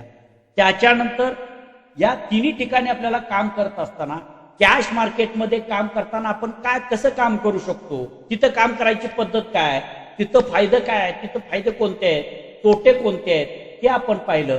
त्याच्यानंतर आपल्याला फ्युचरमध्ये काम करायचं असेल तर तिथं काम करण्याची पद्धत काय आहे हे थोडं समजून घेतलं आपण. आणि ऑप्शनमध्ये काम करायची पद्धत काय आहे, हा फरक, या 3 मधला फरक आणि फायदे तोटे थोडक्यात आपण समजून घेतलं. ही कन्सेप्ट आपल्याला म्हणजे मार्केटमध्ये काम करायच्या ह्या वेगळ्या पद्धती आपल्या लक्षात आल्या का, त्याच्यानंतर पुढे जाऊन आपण कुठं काम करण्यास लायक आहोत हे आपण नंतर ठरवायचं आहे. जर आपल्याला ह्या 3 पद्धती जर समजल्या नाही तर नेमकं आपण काम कुठं करायचं हेच कळणार नाही आणि आपला परत फोकस सीए आणि पीए वरतीच राहील. एवढं राहू नये. या 3 गोष्टी आपल्याला लक्षात आल्या पाहिजेत आणि वेगवेगळ्या परिस्थितीमध्ये वेगवेगळ्या गोष्टींचा उपयोग करून आपण काम करू शकतो. इथपर्यंतच्या भागात आजच्या या 3 मार्केटमध्ये आपल्याला थोडस फरक समजला का, इथपर्यंत सांगा. आज म्हणजे पूर्णपणे आपल्याला मार्केट रोडमॅप आपला तयार झाला आणि आता प्रत्यक्ष खरेदी करताना आपण टेक्निकल अनालिसिस काय करायचं आहे हे उद्यापासून आपण सुरुवात करणार आहोत. सांगा आता यात तुम्हाला काय शंका आहे का, जरा बोलते व्हा. फरक तसाच आपला कॅश फ्युचर आणि ऑप्शन मधला फरक समजला तसा तुझा साहिल एक्सप्लेन केला. पण आता सध्याची स्क्रीन नाही समजली मला काही. ही स्क्रीन ना, हा आता एक मिनिट. आता ज्यांना एक लक्षात घ्या, ज्यांना समजलंय त्यांनी एक घ्यायला काय हरकत नाही. ज्यांचे प्रश्न असतील त्यांनी थांबा, काय हरकत नाही, प्रश्न विचारा. त्यांना आता इथं दाखवतो मी. आपण धनच्या वॉचलिस्टमध्ये आलो. लक्षात घ्या, आता धनचा प्लॅटफॉर्म हा मोबाईलवर किंवा तुमच्या लॅपटॉपवरती या दिसेल. तर ही वॉचलिस्ट आहे. लक्षात आलं. आता आपण स्टॉक तरी खरेदी करतो, वेगवेगळ्या कंपनीचे स्टॉक आहेत. स्टॉकचे प्रोडक्ट आपल्याला 3 प्रकारे खरेदी करायला मिळतात. म्हणजे फ्युचर, आता तुम्हाला सांगितलं, फ्युचरमध्ये खरेदी करता येते, ऑप्शनमध्ये खरेदी करता येते आणि कॅशमध्ये खरेदी करता येते. आता तेच कुठं बघायचं आपण, तर त्याची पहिली स्टेप म्हणजे हा वॉचलिस्टला आपण म्हणजे स्टॉकचं नाव टाकायचं. सर्चला टाटा स्टील टाकला. आता टाटा स्टील टाकल्यावर इथं एनएससी पहिलं दिसतं तुम्हाला, एनएससीचा, त्याच्या खाली आहे बीएससीचा. म्हणजे हे इंडिव्हिज्युअल स्टॉक झाले स्टॉकची. आता त्याचं डेरिव्हेटिव्ह म्हणजे याचंच प्रोडक्ट दुसरं तयार केलेलं आहे, ज्याला डेरिव्हेटिव्ह मार्केट म्हणतो. त्या डेरिव्हेटिव्ह मार्केटचे 2 प्रकार बघितले आपण, एक फ्युचर आणि ऑप्शन. त्यातलं एक फ्युचर, आता हे टाटा, त्याच्या खाली आलो आपण, हे टाटा स्टील एनएससी. आपण 2 प्लॅटफॉर्म बघितले, एक एनएससी आणि बीएससी. आपण खरेदी करणार आहोत एनएससी. मग हा बीएससी आहे खाली, वरती एनएससी आहे. हे तर लक्षात आलं. वॉचलिस्टला दिसले 2. हो हो. हा, आता मग आपण यांनी स्टॉक खरेदी करायचं असेल तर याला खरेदी करू शकतो. पण पहिलं जे आहे, आता हे निळा सिम्बॉल दिसतो आपल्याला, हे चौक, हे बी म्हणजे बाय. आपल्याला खरेदी करायचं असेल तर बायची ऑर्डर टाकताना याच्यावर क्लिक करायचं आणि आधी विकून नंतर आपल्याला खरेदी करता येतं असं मी सांगितलं. पण त्याच्यावरती बंधन काय सांगितलं, आधी आपल्याकडे स्टॉक असला पाहिजे ना तो.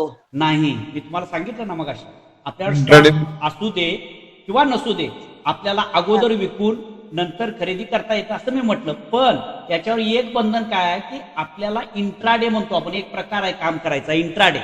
इंट्राडे म्हणजे कसं, मार्केट सुरू होतं 9:15 आणि बंद कितीला होतं, 3:30 बंद होतं.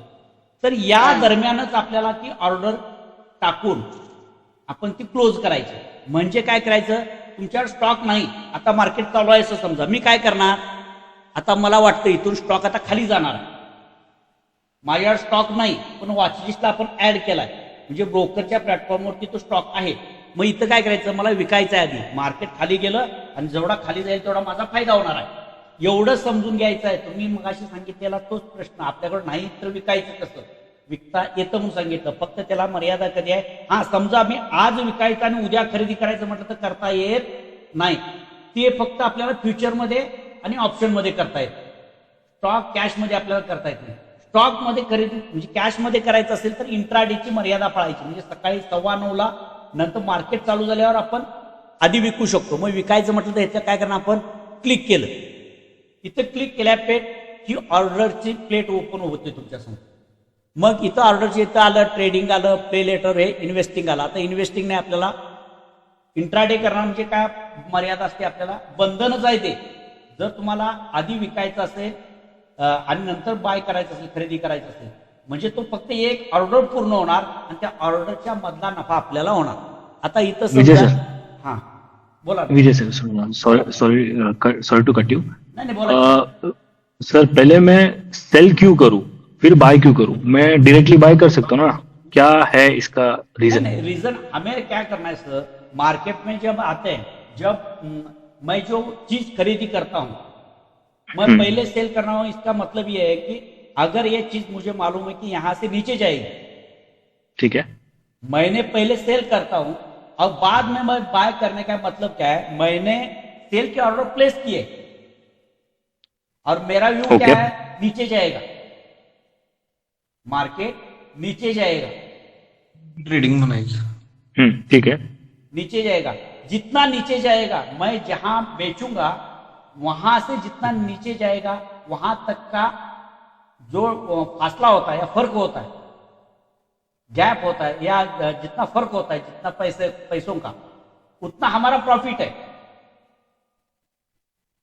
जब हम अगर तुमने सेल किया है तो बाय करना ही पड़ेगा, क्योंकि वो ऑर्डर कंप्लीट नहीं बनेगी. ठीक है, समझ में आया ना? थोड़ा इतना ही, सिर्फ इतना ही लॉजिक लगाने का, जिस प्रकार हम बाय करते हैं और महंगी होने पर बेच देते हैं और उसमें बीच में जो फासला रहता है वो हमारा प्रॉफिट बन जाता है, उसी प्रकार पहले सेल करते हैं, जितना गिरेगा उतना हमारा नफा होगा, प्रॉफिट बनेगा, और नीचे जाने के बाद 3:30 बजने से पहले मुझे बाय ही करना पड़ेगा, उसको खरीदी करना पड़ेगा, वो आपके पोर्टफोलियो में नहीं आएगा, वो पोजीशन ऑर्डर कंप्लीट बनेगी. सेल की ऑर्डर प्लेस की है, बाय की हो जाएगी तो एक ऑर्डर कंप्लीट हो गई. समझ में आया सर? थोड़ा सा समझ में आया क्या? आया सर, आया सर. कुछ रहेगा आगे मैं पूछूंगा आपको. हाँ, पहले बेचने का, नीचे जाएगा तो खरीद लेने का, खरीदी करना ही पड़ता है उसमें, और खरीदी करने के बाद ऐसा नहीं है कि वो तुम्हारे पोर्टफोलियो में आएगा, नहीं, वो ऑर्डर ब्रोकर के यहाँ प्लेटफॉर्म पे हो गई कंप्लीट, और बीच का जो फासला रहा है वो प्रॉफिट मिल जाएगा. अभी देखो, हाँ, आता मैं उस प्रशांत को वही बोल रहा था कि वो स्क्वायर अप हो जाएगा, पहले तुम सेल करोगे और बाद में बाय करोगे तो स्क्वायर अप हो जाएगा, तो 0 हो जाएगा तुम्हारे अकाउंट पे. हाँ, 0 हो जाएगा. ओके, समझा. हा, आता मग आता हे काय करायचं, सेल करायचं असेल तर आपण काय करू शकतो, सेलची ऑर्डर म्हटलं आपण, परत जाऊ याच्यावरती. सेल केलं की आपण या ठिकाणी आपण त्या स्टॉकची किंमत टाकायची आणि ट्रेडिंग, पहिला इथं इन्व्हेस्टिंग केलं की तुम्हाला ती ऑर्डर प्लेस होत नाही, लक्षात ठेवा, त्यामुळे ट्रेडिंग टाकायचं. ट्रेडिंग 38 रुपये. आता इंट्राडे म्हटल्यानंतर लक्षात घ्या, हा एक फरक लक्षात घ्या, तुमच्यावर बंधन टाकलेलं आहे, त्यामुळे तुम्हाला काय मिळतं, मार्जिन मिळतं. स्टॉकची किंमत किती आहे, 191 रुपये आहे, तुम्ही जर इंट्राडे, आज दोन्हीतला फरक घ्या स्मिता मॅम, थोडस फरक समजून घ्या आता परत. इथं मार्केट आता 191 पर्यंत त्या स्टॉकची किंमत आहे, परंतु तुम्हाला अशी संधी मिळाली की तुम्ही खरेदी विक्रीचे व्यवहार करावे. तुम्ही या मुवमेंटमध्ये म्हणजे ही व्होलॅटिलिटी मार्केटमध्ये तयार झाली पाहिजे. याच्यासाठी काय तयार केलेलं आहे की याला मार्जिन दिलं जातं की अधिकाधिक लोकांनी हे खरेदी विक्रीचे व्यवहार केले पाहिजेत. पैसे नाहीत म्हणून थांबले नाही पाहिजेत, त्यांनी काम केलं पाहिजे. म्हणून मग इथं काय होतं लक्षात घ्या, पण त्यांच्यावर रिस्ट्रिक्शन काय टाकलं की इंट्राडे ज्या वेळेला तुम्ही करता त्यावेळेला तुम्हाला ही सगळे 191 रुपये एका शेअरची किंमत जी आहे तेवढी सगळी द्यावी लागत नाही. तुम्हाला कमीमध्ये तो स्टॉक मिळतो, खरेदी करताना कमीमध्ये मिळतो. 1 रुपयाची मुवमेंट जर वाढली 191 वरून 192 वर जरी झाले तरी सुद्धा तुम्ही खरेदी केलेल्या क्वांटिटीच्या प्रमाणामध्ये तुम्हाला प्रॉफिट होतं. एक उदाहरण लक्षात घ्या, आधी पहिला बायचं समजून घ्या मग सेलचं, म्हणजे फरक लक्षात घ्या. आपण इंट्राडे करणार आहोत, बाय केलं समजा इंट्राडेची किंमत इथे किती आहे मला सांगा आता. 38.49. 38 रुपये 49 पैसे एका शेअर्सच्या प्रमाणामध्ये. अशा किती क्वांटिटी तुम्ही घ्याल तितकी याची प्राइस होईल. आता इथं समजा 100 किती झाले, 3838 रुपयाला 100 क्वांटिटी तुम्हाला खरेदी करता येतात. लक्षात येते काय बघा. कधी फक्त कुठं सिलेक्ट केलं आपण, ट्रेडिंग हे जो पहिला भाग आहे याच्यावरती सिलेक्ट केला आपण, लगेच फरक पडला. मग हे असं का झालं तर ब्रोकरनं आमच्यावरती बंधन टाकलेलं आहे. काय बंधन टाकलेलं आहे की 9:15ला तुम्ही खरेदी करणार आहात, 9:15च्या नंतर कधीही खरेदी करणार आहात, परंतु त्या ऑर्डरमधून बाहेर कधी पडणार आहात तुम्ही 3:30च्या आतमध्ये तुम्ही ती ऑर्डर क्लोज करणार आहात. तुम्हाला त्याच्या पुढं त्या ऑर्डरमध्ये थांबता येत नाही. जर तुम्ही थांबला तरी सुद्धा ब्रोकर आपण काय करतो स्वतःहून तुमच्या प्लॅटफॉर्मवरून काय केले ते ऑर्डर तुम्हाला स्क्वेअर ऑफ केली. तुम्ही प्रॉफिटमध्ये असा नाहीतर तोट्यामध्ये असा, लॉसमध्ये जरी असला तरी त्यांना काय, उलट त्यांचे आणि चार्जेस तुमच्यावरती बसतात, कारण त्यांना काम लागलं तुमची ऑर्डर क्लोज करावी लागली. मग म्हणजे बंधन काय आहे तुम्हाला की 3:30च्या आतमध्ये खरेदी आणि विक्री दोन्हीचे व्यवहार तुमचे कंप्लीट झाले पाहिजे. असं जर बंधन टाकून तुम्ही घेणार असेल तर तुम्हाला आम्ही स्वस्तामध्ये द्यायला तयार आहोत. मग 100 क्वांटिटी खरेदी करतो. आणि समजा ही खरेदी केलेली ऑर्डर तुम्हाला उद्या घेऊन जा, आज प्रॉफिटमध्ये आलेली नाही आणि मला वाटतं की उद्या नक्की 100% हा स्टॉक प्रॉफिटमध्ये येणार आहे. मग मी इंट्राडेमध्ये केलेली ही ऑर्डर मला पुढे घेऊन जायचं असेल तर काय करावं लागेल, 191 प्रमाणे जेवढी किंमत होईल तेवढी अकाउंटवरती तुमची असेल तर ती कॅरी फॉरवर्ड म्हणून म्हणतो, म्हणजे उद्यापर्यंत आपल्याला घेऊन जाता येईल. मग ती तुम्ही किती दिवसही ठेवू शकता, पण तुमच्या अकाउंटवरती एवढे पैसे पाहिजेत आणि मग तुम्हाला ती ऑर्डर कॅरी फॉरवर्ड करावी लागेल. एक. आणि आता समजा हाच स्टॉक आज तुम्ही खरेदी केलाय आणि तुम्हाला मनाला येईल त्यावेळेला विकणार आहात, तितक्या दिवसानंतर. म्हणजे आज मला प्रॉफिट झालं तर मी आज विकणार, आज मला प्रॉफिट झालं नाही तर मी उद्या विकेन, उद्या प्रॉफिट झालं नाही तर महिनाभर विकेन, महिन्यानंतर विकेन. अशी जर तुम्हाला तुमच्या मर्जीप्रमाणे विकायचं असेल तर तुम्ही काय करता, इन्व्हेस्टिंग हे 3 नंबरचं, 2 नंबरचं नव्हे, हे 3 नंबरला आपण क्लिक केलं. 3 नंबरला क्लिक केल्यानंतर 191.86 प्रमाणे जितक्या क्वांटिटी तुम्ही खरेदी करणार आहोत तेवढी संपूर्ण किंमत तुमच्या अकाउंटमध्ये पाहिजे किंवा तेवढे पैसे तुम्हाला द्यावे लागतील. म्हणजे इथे किती, 19,191 रुपये तुम्हाला द्यावेच लागतात. दोन्हीचा फरक समजला का तुमचा? विजय सर, हे इन्व्हेस्टिंगचं थ्रेशोल्ड किती आहे, किती दिवस असेल? काय म्हणला? इन्व्हेस्टिंगचं ते डेज किती असतं सर? आता इन्व्हेस्ट केल्या, इन्व्हेस्टिंगचा ऑप्शन नाही, मर्यादा नाही त्याला. तुम्ही कधी इन्व्हेस्टिंग लॉंग टर्म साठी यूज करू शकतो, ठेवू शकतो. हो, तुमच्या मर्जीप्रमाणे हवे तितके दिवस तुम्ही तुमच्याजवळ ठेवू शकता. ही आपण लॉंग टर्म गुंतवणूक, प्रॉफिट आला समजा तुम्हाला 4-5% प्रॉफिट आला त्याच दिवशी मिळाले, तुम्ही त्याच दिवशी विकू शकता. समजा तुम्हाला वाटलं नाही मला हा लॉंग टर्म साठी ठेवायचा आहे, तुम्ही किती दिवसही ठेवू शकता, कारण त्याचे पूर्ण पैसे तुम्ही पेड केले, तुमच्यावर बंधन कुणाचं नाही. पण जर तुम्ही ट्रेडिंग पर्पज पहिल्याच गोष्टीवरती क्लिक केलं म्हणजे ट्रेडिंग पर्पजनं तुम्ही घेत आहात तर हे ट्रेडिंग करण्याची मर्यादा तुम्हाला दिवसभरासाठी घालून देईल. एका दिवसाच्या आत तुम्ही ती ऑर्डर कंप्लीट करून त्यातून बाहेर तुमचा फायदा होऊ दे नाही तर तोटा होऊ दे. तुम्हाला ते शेअर खरेदी केलेले असते ते विकून त्यातून त्या ऑर्डरमधून तुम्हाला बाहेर पडायचं. समजलं का? सर जर मी आता इन्व्हेस्टिंग चूज केलं तर आता मी ट्रेस कसं करणार? काय ग्राफ असतं, काय फंडामेंटल अनालिसिस असतं? हे माझं हे टाटा स्टील जर मी घेतलं इन्व्हेस्टिंग साठी, ओके, मी असं ट्रेस कसं करणार आहे की किती प्रॉफिट झाला, किती लॉस झाला, त्यानंतर ठेवायचं आहे का मला? आता एक दाखवतो इथं तुम्हाला, माझ्याकडचे स्टॉक होते इथं दाखवतो. आता इथं होम आहे, ते प्लॅटफॉर्मवरतीच आपल्याला हा होम पहिला दिसतोय इथं का? मी आता हा माझं कर्सर छोटं दिसतंय ना, मी याच्यावर कर्सरवरती हलवालोय फक्त. होम दिसतंय सर. त्याच्यानंतर पोर्टफोलिओ. आता हा माझा डेमो पोर्टफोलिओ आहे, त्याच्यामध्ये तुम्हाला दाखवतो. इथं क्लिक केलं समजा, आता ओके एक मिनिट, इथं मी हाईड केलेलं आहे. तुम्हाला जर काय दाखवायचं नसेल तर इथं डोळा आहे, त्याच्यावरती क्लिक केलं की तुमचं ओपन होतं. आता इथं आहे बघा, हे इन्व्हेस्टिंग आहे 2867 रुपये, हे म्हणजे गुंतवलेले आहेत. आता त्यातले मी स्टॉक बघा, अशोक लेले 41 क्वांटिटी आहेत माझ्याकडे. किती आहेत? 41 क्वांटिटी आहेत. त्याची बाईंग प्राइस 302 रुपये दिसते इथं. आता ते शेअर्स मला स्प्लिट झाल्यानंतर बोनस स्वरूपामध्ये मिळालेले, त्यामुळे त्याची किंमत आपल्याला या ठिकाणी कमी दिसते.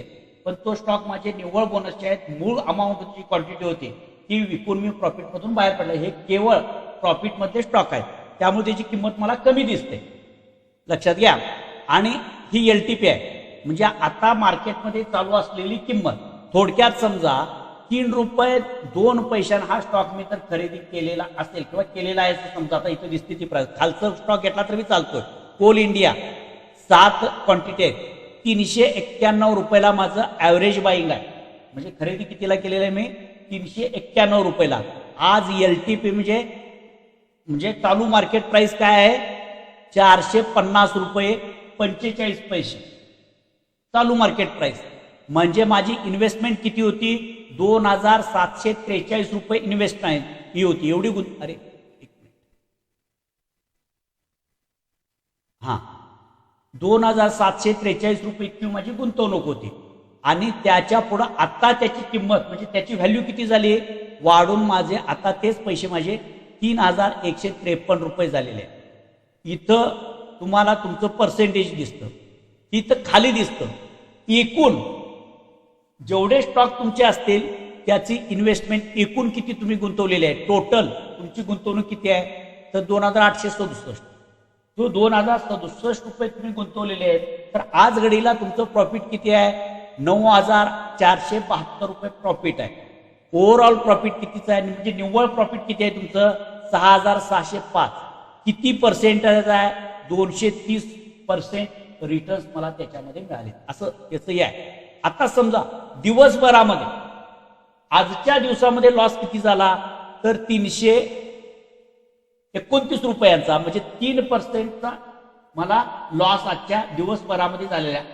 आजचे लेटेस्ट हा फरक आहे, हा दिसतो तुम्हाला. लक्षात आलं? आणखीन काय शंका आहे सांगा.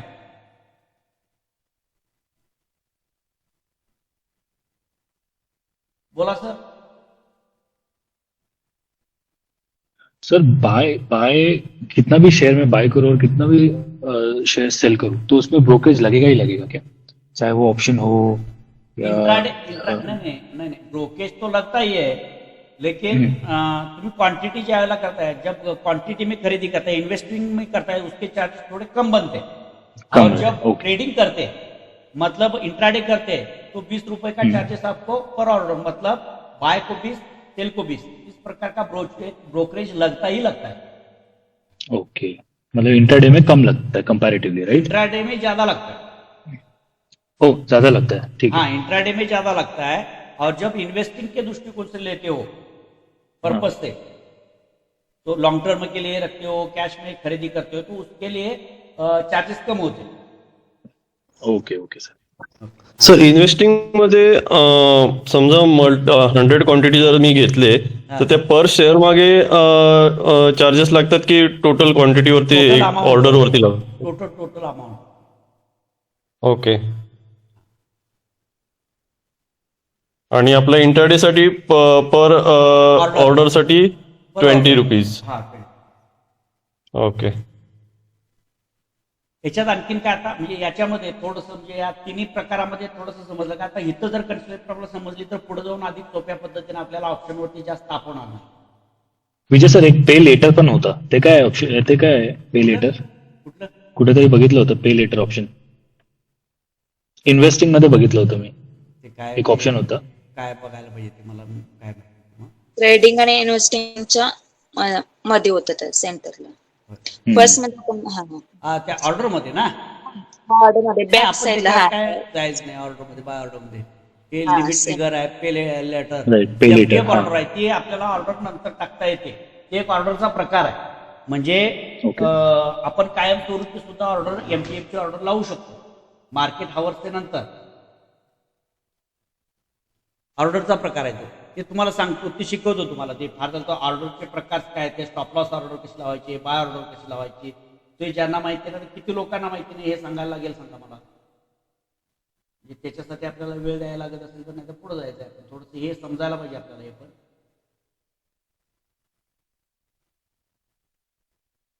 हो सर, सांगा सर, मला तर सांगा. बरं. आणखीन कुणाला काय किंवा काय करतो त्याचा एक व्हिडिओ तुम्हाला धनवाल्यांचा मी पोस्ट करतो, त्या ऑर्डर तुम्हाला सांगतील. म्हणजे आपल्याला इथं विषय थांबणार नाही, आपण पुढे टेक्निकलला जाऊ. आणि त्याच्यातून काय अडचण आली तर मग आपण आहेत इतर वेळेला. हा, आता इथं लक्षात घ्या. आता सेलचा मगाचा एक विषय थोडासा, म्हणजे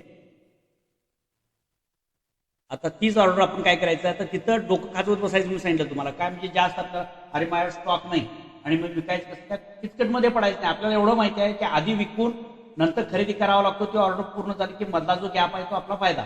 मग आपल्याला विकून सुद्धा मिळतं आणि फक्त त्याच्यावर बंधन काय की इंट्राडे करावं लागतं. आता इथं सेल, आपण सेल लावलं, इथं ट्रेडिंग केलं, 38 रुपयेच आपल्याला त्याचं प्रॉफिट आहे. आपण सेल करू शकतो. इथं सेलची ऑर्डर आता इन्स्टंट म्हटला की आहे तसं लगेच जाणार. आता त्याच्यामध्ये लिमिट ऑर्डर आहे. लिमिट ऑर्डर म्हणजे तुम्हाला हव्या त्या प्राईसलाच तुम्ही खरेदी करता येते. म्हणजे इथं लिमिट, आता इथं मार्केट म्हणजे काय, मार्केटमध्ये आता जी प्राइस चालू आहे त्या प्राइसला तुमची ऑर्डर एक्झिक्यूट होते. मग तिथं थोडंसं तुम्ही इथं बघत असताना आणि तुमची ऑर्डर प्लॅटफॉर्मवरती प्लेस होत असताना जी काय प्राइस असेल त्या प्राइसला ती काय होते, एक्झिक्यूट होते, तिथं खरेदी होते तुमची किंवा विक्री होते. आणि लिमिट टाकलं की तुम्हाला ज्या प्राइसला खरेदी करायची किंवा ज्या प्राइसला विकायची आहे ती प्राइस तुम्ही इथं टाकायची. जोपर्यंत ती प्राइस येत नाही तोपर्यंत तुमची ऑर्डर तिथं घेत नाही. वरच्या किंवा खालच्या किमतीला किंवा मार्केटमध्ये चालू असलेल्या प्राइसला ती घेत नाही. तुम्ही टाकलेल्या किमतीला ती ऑर्डर एक्झिक्यूट होणार, त्याच वेळेला तिची खरेदी किंवा विक्री होणार. आता या तिन्हीतला फरक लक्षात आला का? फ्युचर ऑप्शन आणि कॅश मार्केटमध्ये काम करताना, इंट्राडे मध्ये काम. परत आणि याच्यावरती चर्चा होतच राहणार आहे, पण पहिला इथं कन्सेप्ट क्लिअर झाली पाहिजे. आणि ऍप आणि टूल हे वापरायचे कुणाला माहिती, त्याच्यासाठी एखादा दिवस द्यावा लागला तर देऊया सुरुवातीला. कारण एकदा टेक्निकल सुरू झाले की ते ऍप वापरावे लागणार, टूल वापरावे लागणार, इंडिकेटर्स वापरावे लागणार. मग जर हे ऍपच तुम्हाला समजलं नाही तर आपल्याला काय करता येणार नाही, पुढे जाता येणार नाही. उद्याच्या तासाला आपण ते कम्प्लीट करू, नाहीपेक्षा मग टेक्निकल अनालिसिसला चालू करू. सांगा आता त्यातलं काय करूया आपण. सर ऍपचे काही असे व्हिडिओ आहेत का, म्हणजे युट्यूबला भरपूर व्हिडिओ आहेत तुमच्याकडं, पण तरी सुद्धा एक स्टेप बाय स्टेप बाबा आपल्याला एखादं, म्हणजे आता समजा चार्ट आपण लावला, एक उदाहरण दाखव.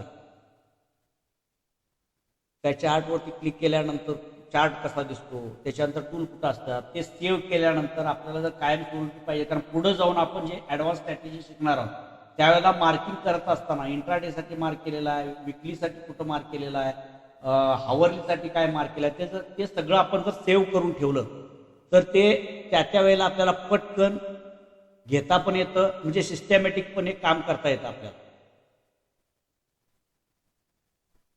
आता असं आहे, समजा यातले काय टूल, याच्यामध्ये काय काय टूल आहेत. आता इथं मार्किंग करायचं तर आपण कसं करू शकतो, हेच सेव्ह करून याला नाव देऊन बाबा सपोर्ट आहे, विकलीचा आहे, आता विकली लावलाय, आता विकलीला समजा हा सपोर्ट म्हणून आपण इथं लावली अशी लाईन, तर ही लाईन कुठली आहे तर याला नाव देऊन आपण सेव्ह करू शकतो. आणि ज्या ज्या वेळेला लाईन मारू विकली सिलेक्ट केलं की आपण लगेला ते नावानिशी आपल्याला त्या ठिकाणी म्हणजे सिस्टमॅटिक पद्धतीनं काम कसं करावं, सेव्ह टूल कसे करून ठेवायचे ते सुद्धा तुम्हाला मी इथं सांगणार आहे. मग उद्या आपल्याला ते घेता येत असेल तर ते घेऊ, नसेल तर मग टेक्निकलला घ्या ना सर, काय म्हणजे नाही आम्हाला माहित टूल्सचं वगैरे, बरं तर घेतलं तर बरं होईल, म्हणजे समजेल. चालेल. म्हणजे उद्या एकदा आपण टेक्निकलला सुरू झालं की मग इकडं हात लागणार नाही, कारण हे वापरावीच लागणार. टेक्निकल शिकवल तसं तुम्हाला आता काय करणार आहे मी, शक्यतो चार्टवरतीच कॅन्डल शिकवत असताना सुद्धा रिअल चार्टवरतीच कॅन्डल घेऊन तुम्हाला सांगणार आहे. म्हणजे ते पुस्तकी शिकवण्यापेक्षा प्रॅक्टिकली आपण बघत जाऊ. ओके, काय ओके सर. शंका? हा बोला सर. ठीक आहे. Okay okay. आणि सर आता ज्याने सगळ्यांना सूचना आहे, उर्वरित फी ज्यांची जमा आहे ती सगळी आता फी जमा करून टाका स्टेप बाय स्टेप, म्हणजे आपल्याला पुढं सगळं हे करता येईल, जाता येईल पुढे. करूच आपण. ओके चला एक्झिट घेऊया. शुभरात्री, good night. Thank you sir. Good night.